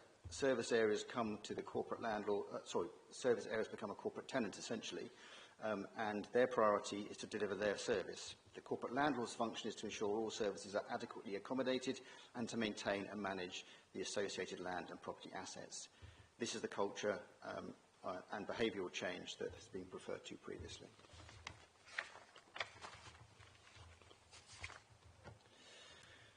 We will assess how best to use our corporate assets through an asset challenge process. The aim of the asset challenge process is to ensure we only hold those assets that are required and to reduce costs through a process of identifying assets that should be retained for use and or invested in, and identifying those that are surplus requirements and therefore can be disposed of. It's a continuous challenge that retains and invests in the right assets, disposes of surplus ones and reduces costs. As designed, the asset challenge process that the corporate estate is adopting has over 200 inputs and is very much data and evidence led.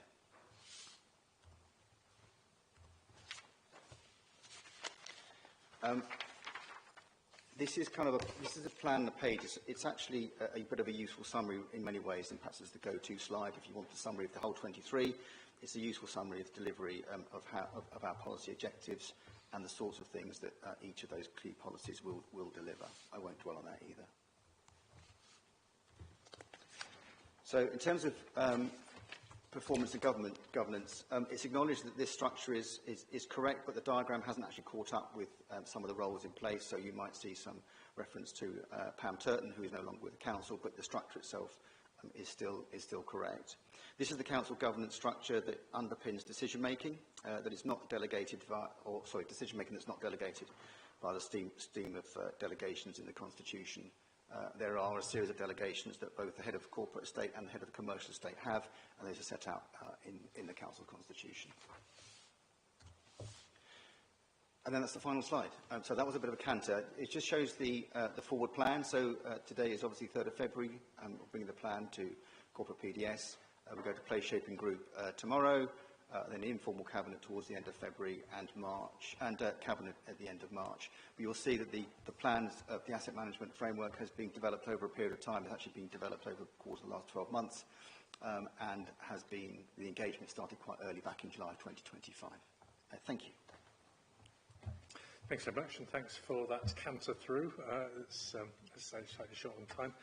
I'll make a couple of comments myself to start with. I think that's a very useful overview of kind of where we are with corporate estate. I think the one thing for me that is missing is that while there's reference to key outcomes, the 5 policy pillars and on page 14, the future impact, I think it'd be useful in the final section, performance and governance, to actually see some KPIs in there with some actual baseline figures from past, present, and ambition into the future. Because as always, it looks good, it sounds good, but we need to see how we actually achieve those aims going into the future and what that ambition is. But thank you. Yeah. So, thank you, Chair. That is something we absolutely are preparing. Unfortunately, it hasn't made it into this version of the slides, but thank you. We are very conscious that we need to demonstrate the baseline of where we are now, as you rightly said, and our performance into the future. I think it's also where we are, the baseline of where we are now, and aiming into the future. But I think, as Colin pointed out earlier, the estate generally, commercial and corporate, has very much changed the baselines since before COVID, and it would be useful to have some kind of past picture as well, and an explanation of how we got to where we are, if you know, as a reference point. Okay. Jess. Thank you, and thank you for the presentation.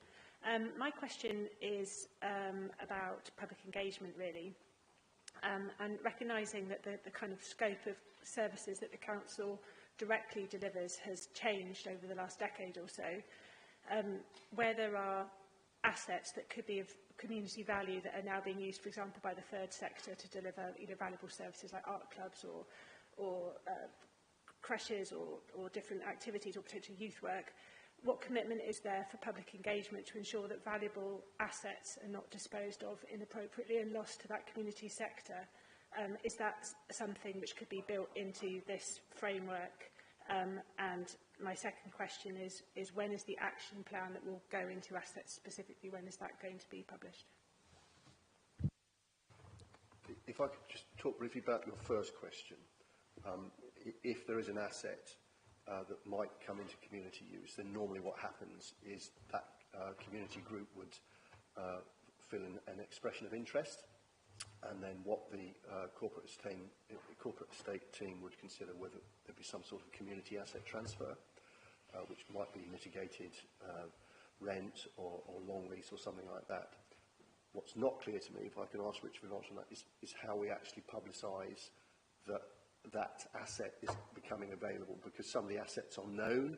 So, you know, like your Hillside Hall, which I know you're very passionate about, quite rightly, you know, the local community are aware of it, but it's true to say it's not clear to me if an asset that is sitting there that people aren't aware of, how do we make that?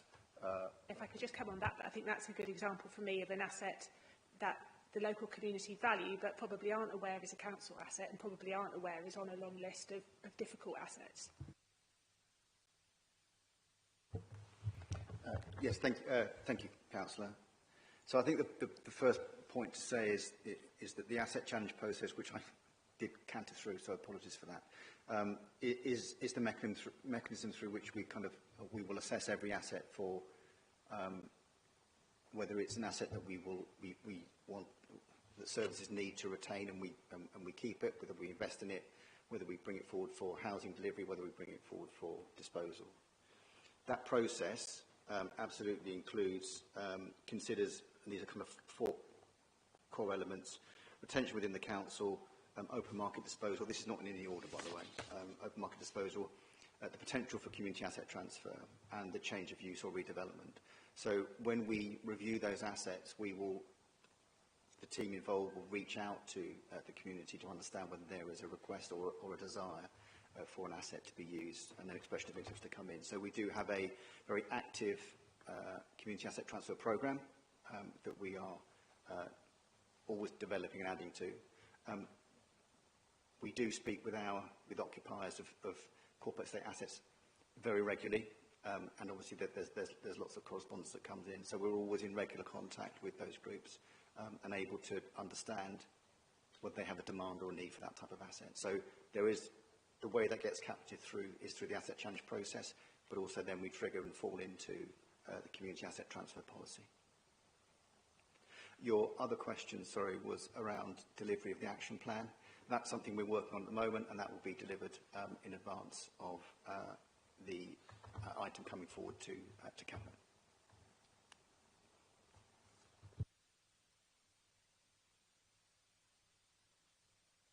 Yes, I'd just like to back up Councillor David's point, because on the slide on page 99, which is corporate estate as an enabler, doesn't identify community development and community solidarity as one of the Council's priorities, and I think it is a priority that we support our communities, and I'd like to see that explicitly listed as one of the services or the functions we're enabling.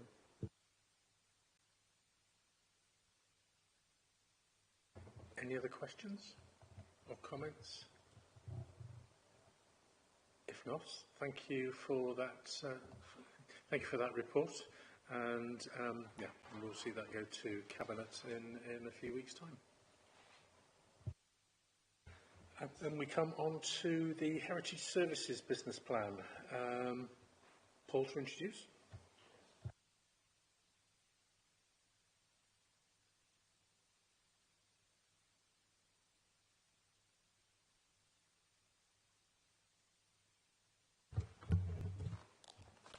Okay. This means another year's passed, because I recall my first PDS, I think ever, was introducing the previous Heritage Services Business Plan. This is obviously an updated plan from 2026 to 2031.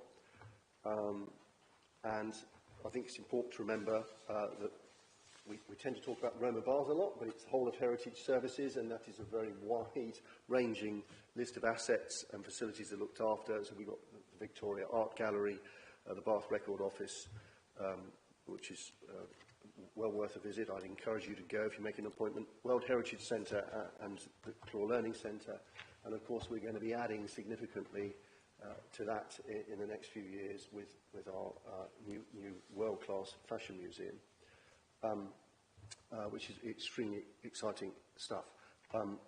Our Heritage Services team operate one of the world's leading tourist attractions, which is one of the highest revenue-generating tourist attractions in the country, and that is owned exclusively by this local authority, and as was discussed earlier in the budget contribution, budget conversation, contributes in the region of 10, 11, indeed this year, £11.7 million into the council coffers.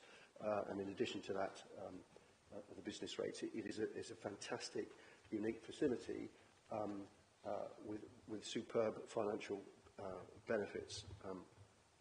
Just to give you some headlines of the things that have happened this year, this year is the largest ever surplus in the history of the service at £11.7 million.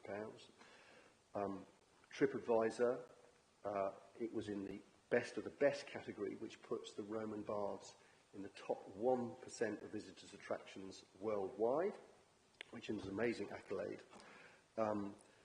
As well as the commercial success, they've continued research, including accessing £1.4 million of funding in partnership with the University of Nottingham and the British Museum, focusing on Roman-era inscriptions, which includes our curse tablets, and using new technology to reanimate ancient voices. The Victoria Art Gallery celebrated its 125th year, and this was marked with a large investment in fixing the roof, which you all recall, and the opening of the privately funded community engagement and school space, which is called the Modelling Room. And with regards to the Fashion Museum, we've had some recent milestones. We've just submitted our planning permission, and last Friday we secured 1.75 million from the combined authority as part of their support. And other highlights include community engagement this year, where we've engaged with over 1,570 people in 2025, which is well up on last year. So It's a broad spectrum operation. It's something we should be incredibly proud of. It's run hugely professionally. So that's 2025. And if I talk very briefly about the highlights of 2026-7, we've got a projected surplus of 13.2 million, which is 13% up on this year. We're also going to be introducing a £1 ticket for those individuals on universal credit, and that is outside the local authorities, not just within Baines. Obviously, with Baines, you've got the Discovery card, but if you're on universal credit, you can get in for £1. We're doing further work with West of England Combined Authority and the National Lottery Heritage Foundation for support for the Fashion Museum. And we also continue to invest in the buildings and the collection. So it really is a fantastically positive success story. We're still getting 1 million visitors around about coming every year to go into the baths. Visitor numbers for the Victoria Art Gallery are up, I don't want to over-egg it with the rose-tinted, but things are going very well, and we should be very pleased with that. And I think Rob, I think you all know Rob Campbell. I think Rob's going to give us a bit of a presentation. I can do. I can't log on to this thing, though. Okay, great. Yeah, I can do, or we can just take questions. I mean, Paul's covered a lot of it, or I can run through the slides that were pre-supplied. So whatever you would find most useful.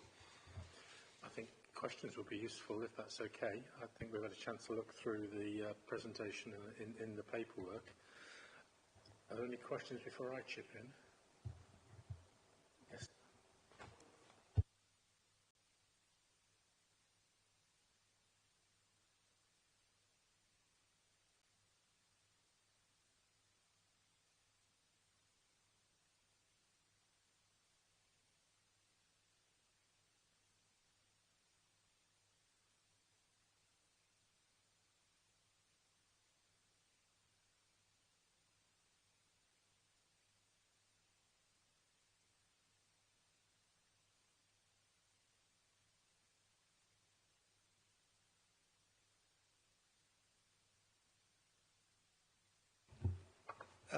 Yeah, it's an incredibly volatile market at the moment, and I think the reason for the jump 25-26 to 26-27 is twofold.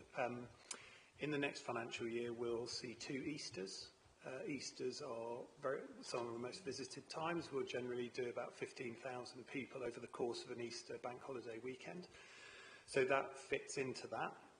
You'll note in the paper as well, we've also put in place, or we will be putting in place, a number of strategies to arrest the slight decline in visitor numbers that we've seen. So we'll be targeting the domestic market with additional programming and considering some maybe potentially value-led ticket offers, which we need to be careful of because we don't want to cannibalise our existing market. We want to drive people who maybe are not visiting currently. And we'll also be investing in our relationships with the travel trade to try and drive more inbound visitors. So we feel comfortable with the growth in visitation in the next financial year. In terms of the ongoing years, we've taken the approach in discussion with colleagues across the council to be prudent in our visitor projections. We need to see what the market does around us in the next financial year, and we need to see how the tactics outlined in the plan, if they deliver in the way we intend. If we see that happening, we'll be able to uprate or downgrade the visitations as part of the ongoing budget process. But it felt more sensible for the wider council budget to flex around heritage services visitor numbers rather than us try and be unrealistic in our projections. It felt like a more sensible way to approach things.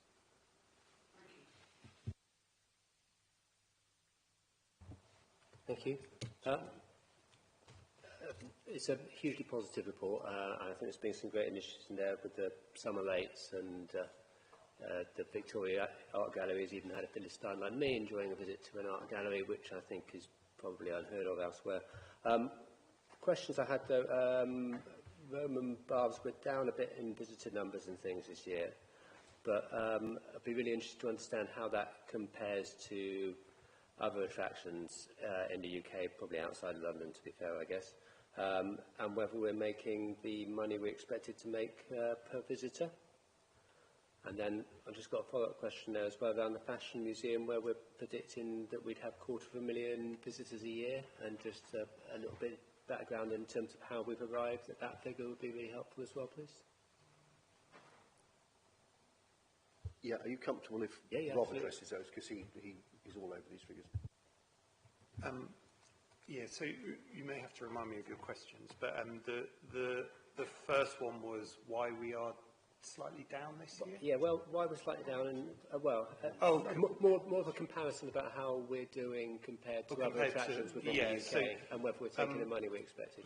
Very much in line with the attraction sector as a whole across the UK. We've seen visitors to the UK attending to stay in honeypot sites. They are not immune from the cost of living crisis either, so they're taking shorter stays in the UK and tending to sort of spend more time or spend less time in the UK and concentrate their visits in places like London and Edinburgh. So we're very much in line with the general trend across the UK. We benchmark against the Association of Leading Visitor Attraction Cohorts, so we can see how we're performing in that. Later this month, potentially next month, you'll see ALVA, that's that organisation I referred to, releasing their overall visitor numbers for the year for all of the organisations that are part of their membership. So you'll see how we sit within that. I think last year we were the 25th or potentially 29th most visited attraction in the whole of the UK. What skews the picture somewhat is that in the industry as a whole, a tactic that has been undertaken by a number of organisations is to drive footfall at the expense of yield. And a number of organisations have seen good footfall over the last year, but that's been driven by free visits, membership products, and a number of store discounts. Most notably, Tesco's have been running a number of promotions with visitor attractions, which has delivered no revenue benefit to those attractions. So we have to be slightly circumspect when comparing ourselves like-for-like visitor numbers. But by contrast, we chose to be quite entrepreneurial in our pricing, and whilst visitation is slightly down year on year, income is up, and that has proven to be successful. In terms of yield per visitor, we're very happy with how the ticket pricing strategy has gone. Retail is slightly down on where we would like it to be. We see that as a result of the cost of living crisis, so our spend per transaction is slightly down. We are bringing together a benchmarking cohort for retail specifically in the attraction space, so that in our next year we can come back and say, well, this is how our retail metrics correspond to other similar attractions. And we're working with the Association of Cultural Enterprises, who are like the trade body for commercial operations in the visitor attraction space, to bring that cohort together.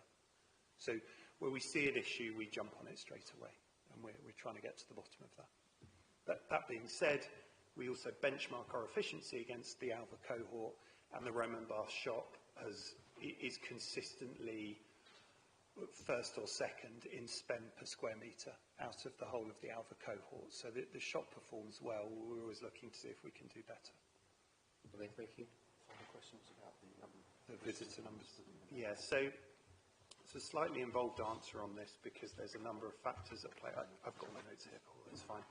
So I've got some notes on that which I'll run through. So the 250,000 visitors that we're projecting, the first thing to say that is in a stable year. We'd anticipate higher visitors in the initial opening year, and then that dropping down to that stabilised figure of about 250,000. You can break down that 250,000 broadly into paying and free.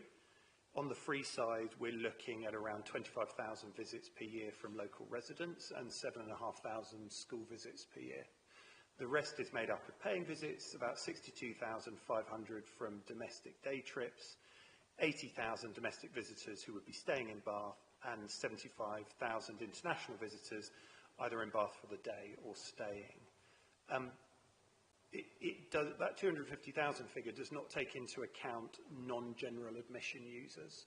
So what we mean by that is visitors whose primary motivation for visiting is not to enter the display galleries. So that would be venue hire, customers, people just going to the cafe and the shop, or using the ground floor level of the museum, which will be free to access.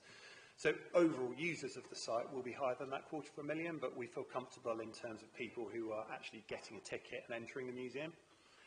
Visitors at the old-fashioned museum pre-COVID were about 100,000 per year. However, that rose to 173,000 when we had our most popular temporary exhibitions on.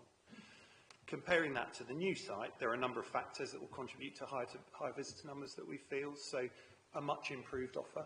It will be light years away from what we had at the assembly rooms. It will be a larger space as well.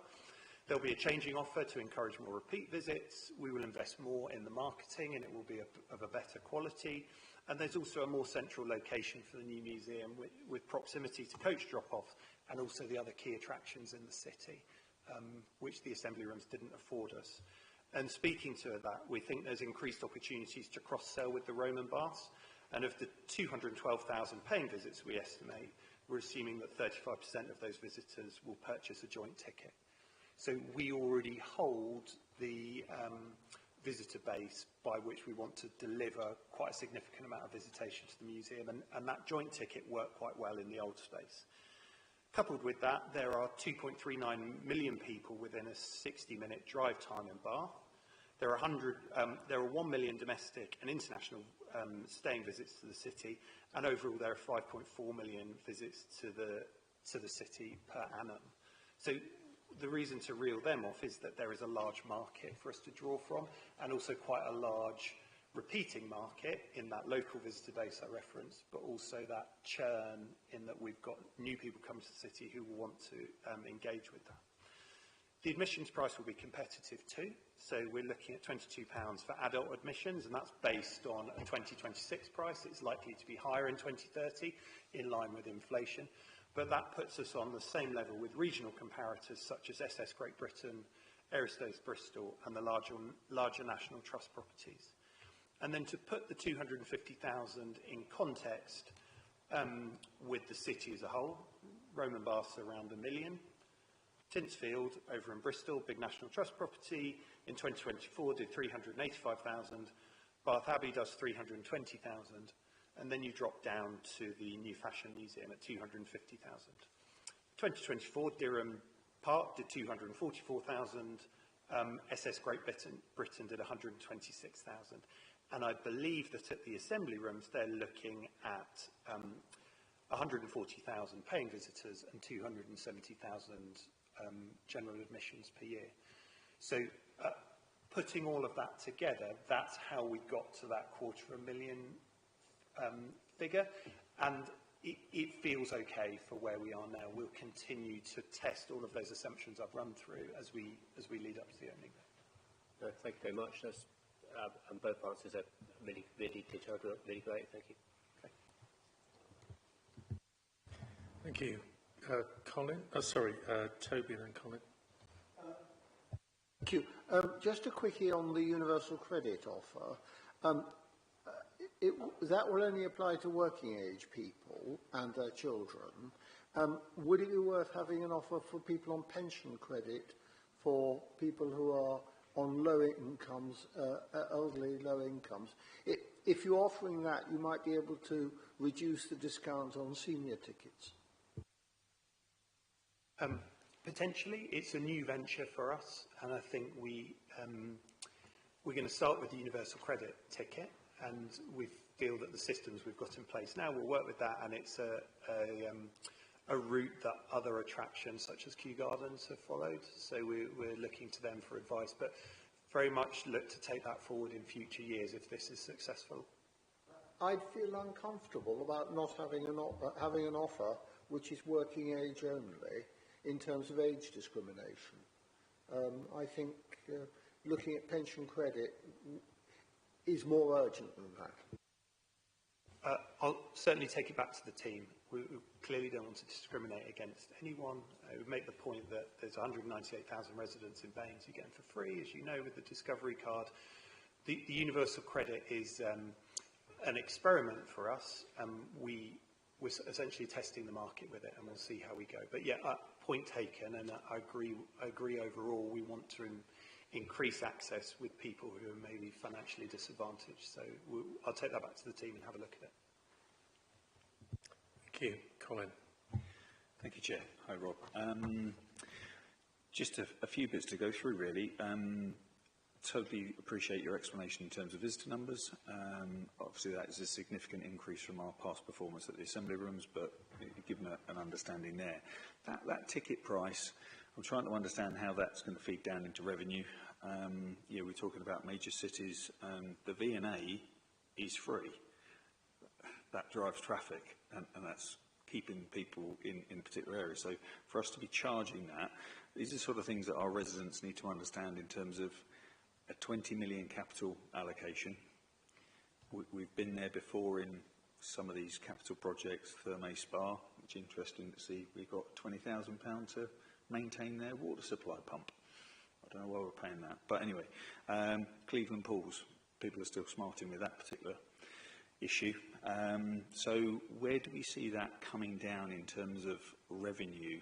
Because we've got a heritage asset that doesn't cost us anything. There's no mortgage on the Roman baths.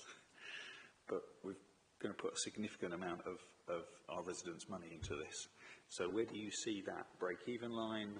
What is it that's going to affect things going forward?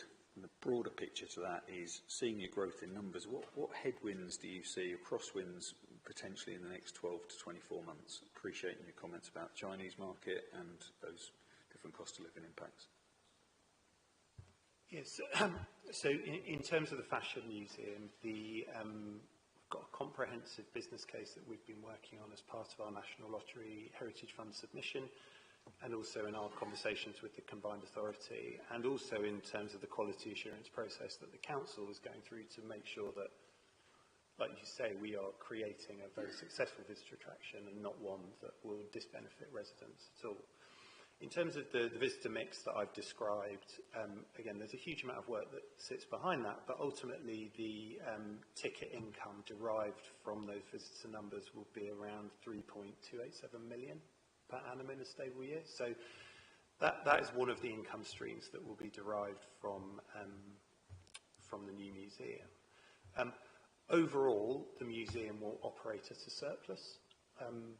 That we see, and that's based on the commercial activity that Heritage Services is really, really excellent at delivering. And we're taking that expertise we've got at the Roman Baths and bringing it to bear on the Fashion Museum. When we start to factor in borrowing costs, then the surplus position on the museum moves to a more break-even place. And we're still looking at how we can model the borrowing costs based on how that borrowing is apportioned to the different facets of the capital build. So the borrowing you take needs to be repaid at different interest rates over different yearly periods, depending on what it is in there to fund. We're still working that through, and we still need to model in some, I suppose, scenarios on the borrowing rates that we would incur from the Public Work Loan Board. What I would say, though, is that in none of this, the work we've done to date, are we seeing a revenue disadvantage to residents? It's all capital, and the capital borrowing that's associated with this scheme, there's 17 million of the 20 million is service-supported borrowing, and that is looking to be repaid from the activities of Heritage Services and predominantly from the commercial performance of the Fashion Museum. There's 3 million of corporate-supported borrowing, which sits within the Council's wider capital programme. So the actual funding commitment of the Council, whilst it seems large, it is our belief that it is not going to take away from the revenue demands that the Council sees across its wider operations. Does that make sense? But if it's not making money in itself, we're going to have to use the revenues made elsewhere to pay back that borrowing. That's simply what you're saying.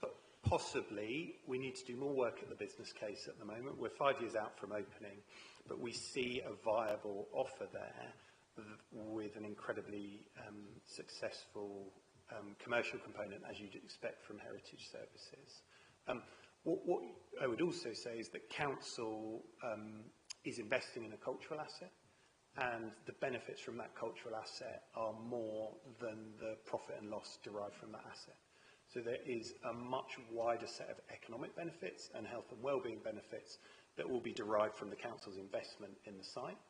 And when all of that borrowing is repaid after 20 years, the council will then, own lock, stock and barrel that visitor attraction, which will then continue to deliver those economic and health and wellbeing benefits. It's not fingers crossed. I mean, I think you've seen the performance of heritage services over the last 20 years, since 2005. We've continued to improve our commercial performance, and we've continued to improve the social value that we bring to residents.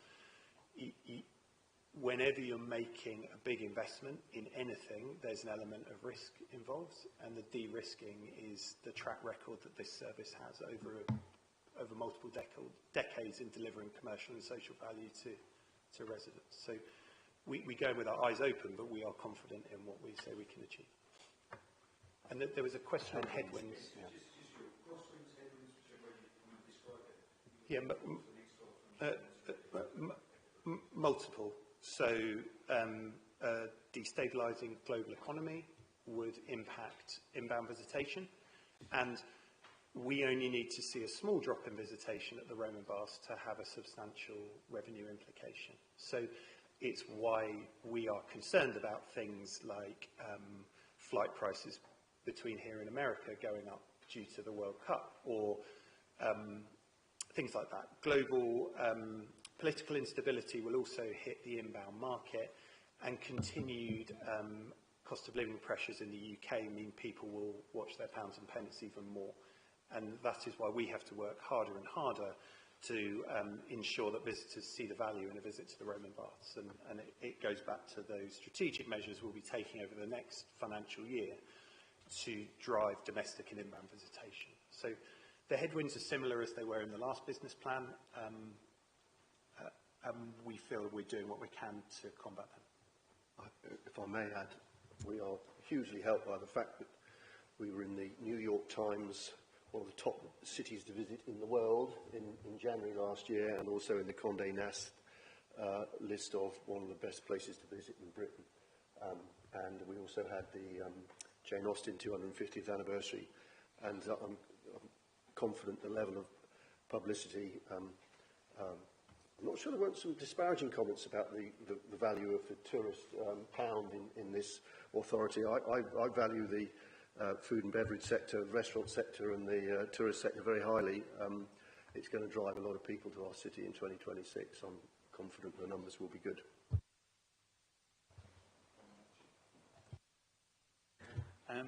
Just a question. Great to see the planning permission in. But we now have a square outside, which I don't think people have been made aware of, particularly beforehand, in terms of road movement and what have you. When did that come into? It's not in the planning permission, and obviously we see now a slight drawing, showing some trees and a complete road block off, by the look of it. Well, can I answer that one? So when there was an extensive consultation took place in the old post office and online, and all of those plans were shared with people, and we got a lot of positive feedback. So those plans have been shared well before the planning application was put in. Just to add as well, to add some colour to that, we consulted with 4,500 people over the summer and into the autumn of 2025. Like you say, in the post office online, but also across the whole of the district. So in the Summer Valley and out in Keynsham. People will have seen the success in drawing down funding from the combined authority to support the Fashion Museum project. The money we drew down is going directly into the public realm works, and all of the details associated with the public realm works are in the public domain in the WECA paperwork that was released, and I'm happy to share with this committee all of that information, but it has been out there, and it was also preceded by consultation work on the wider Milton Quarter that's been occurring over the last couple of years. So we feel confident that we've shared what we've done, and overall on that consultation it was strong support for the public square and the movement changes across the city that we hope to elicit. Probably a discussion that's going to continue, but not necessarily in the context of the business plan. Just a couple of questions from myself. First of all, you made reference, Paul, to the importance of international visitors and how the number of international visitors are very much affected by global political, economic changes which are outside of our control. So I think it would be useful to see some kind of numbers in terms of where those visitors are coming from. I think particularly in relation to North America, we're seeing visitors into North America dropping. We're also seeing numbers of visitors from North America coming out are dropping as well.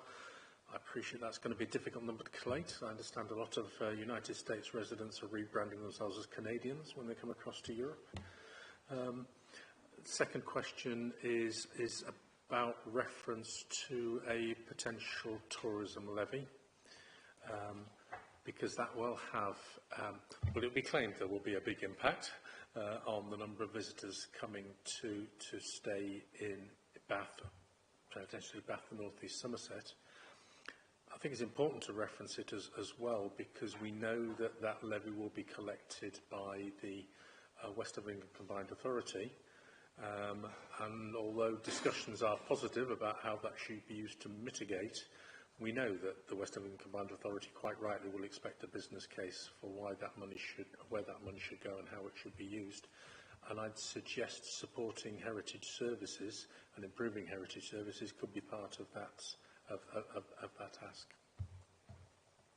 Can I just comment on those points? Is that okay? I'm sure Rob can probably expand on this, but you know, there are organisations which we're a member of, one of which is Visit West, and there are published numbers on international visitors, which I'm sure we can share with the committee if they want them. So they're managed almost at a national level. People like Visit England, and the Roman Vase also has lists of the languages, and I think they interrogate visitors as to where they're from. So we do have some general stats, which we can share with you. On the tourism levy, we've been quite clear on this one. Our position is that every pound of the levy that is raised in Baines is spent in Baines, pound for pound. And the other thing is that these funds are earmarked for public realm improvements, so facilities like public toilets, which we're desperately short of, and that we are not penalised by the so-called fair funding review, that every pound we raise on tourism levy does not then get deducted from our settlement from central government. And these are the sort of three key themes that we've been talking to the Combined Authority Mayor that we want to see delivered. So just to clarify, you see the tourism levy income as a capital income rather than a revenue income in terms of where that money is invested? I don't think we've got that far yet, but I would imagine the levy could be used to support borrowing if we needed to build physical assets, and I would have thought it would have been able to fund day-to-day expenditure as well. So, you know, if you built a new public toilet, you need the capital amount to build it, and then you've got the running cost, which is very significant. So it would need to be both of those things, capital and revenue, I think. I'm just thinking of an example of how the tourism levy could be used to support appropriate training courses for local residents in appropriate skills, which, sorry, I was switched that off, which could obviously be used in the Somer Valley as much as it could be at Bath College. Yeah, absolutely. And it's all speculation because we haven't got into the detail yet, but we've got some aspirations anyway. It's always good to start a good argument early. If there are no other questions, then thank you very much for those presentations. Yeah, could I just ask one more? Yeah, go on then, Colin. It's about the visitor experience. Our twin city, sister city over in Germany, Braunschweig, have invested in their cafe is their also tourist information centre, which they use that to fund having that. Have we considered utilising any of our space within that new cafe so that we can actually both cross-sell and also promote the wider Baines assets down in Radstock and elsewhere that people can visit as a tourist information? Do you mean in the Fashion Museum, Colin, or the Fashion Museum? Yeah, it's you know, I've in terms of the space, you know, Braunschweig managed to make a cafe work while still being able to access tourist information. And that's been very beneficial for them to actually maintain that asset. You'll recall we have the World Heritage Centre on Swallow Street, on York Street, and the staff in there have a level of training where they are able to answer a set of frequently asked questions from tourists supplied by Visit West, and so we've trained the staff and volunteers there, and also our front of house staff at the Victoria Art Gallery and at the Roman Baths to be able to answer all those commonly asked tourist information questions about where to find bus timetables and where the public loos and that kind of thing. So from my point of view, I think we feel confident that there's a really cost-effective tourist information provision in the city, obviously in tandem with the welcome ambassadors from the BID and also the Bath Box Office at the Forum, who are also able to provide leaflet distribution and that kind of thing. It was before my time, but I understand that the previous Tourist Information Office operated at a significant loss when it was under council ownership. Again, I'm not sure exactly when it closed, it was pre-COVID. Considering the financial constraints on the council at this stage, I'm not involved in any conversations to do more than we're doing at the moment. Thank you. As I said, they created a model that was covering its cost because they tied it up with a cafe, which we're putting in it. Thank you. Thank you. The final agenda item is looking at the work plan.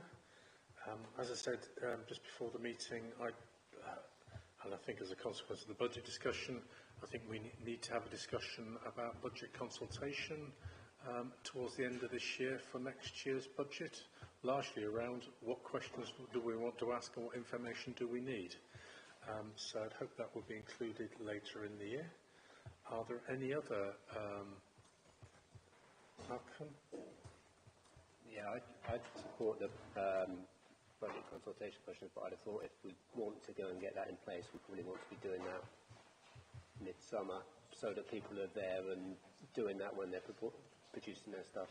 I think we had, through from full council, and the last meeting on here was, we'd agreed that some AI item was going to go on. I think we need to just have a chat about that, perhaps to work out how we shape it. Cool. And from the discussions and things which we've had today, I don't know if there's appetite for us to do something around an update on corporate strategy and how that's working economically for Bath. Okay. Any of discussed informally before the meeting. Yes. Yeah. Okay. Thank you all for attending. I have to say the 7th of July meeting coincides with LGA conference. So you may well be chairing that on, well, hopefully I'm going to LGA conference. I'm not an LGA conference. I possibly will be. Thank you all for attending. Apologies that we've run to 2 hours and 18 minutes, which is beyond my sell-by date when it comes to meetings. Thank you all.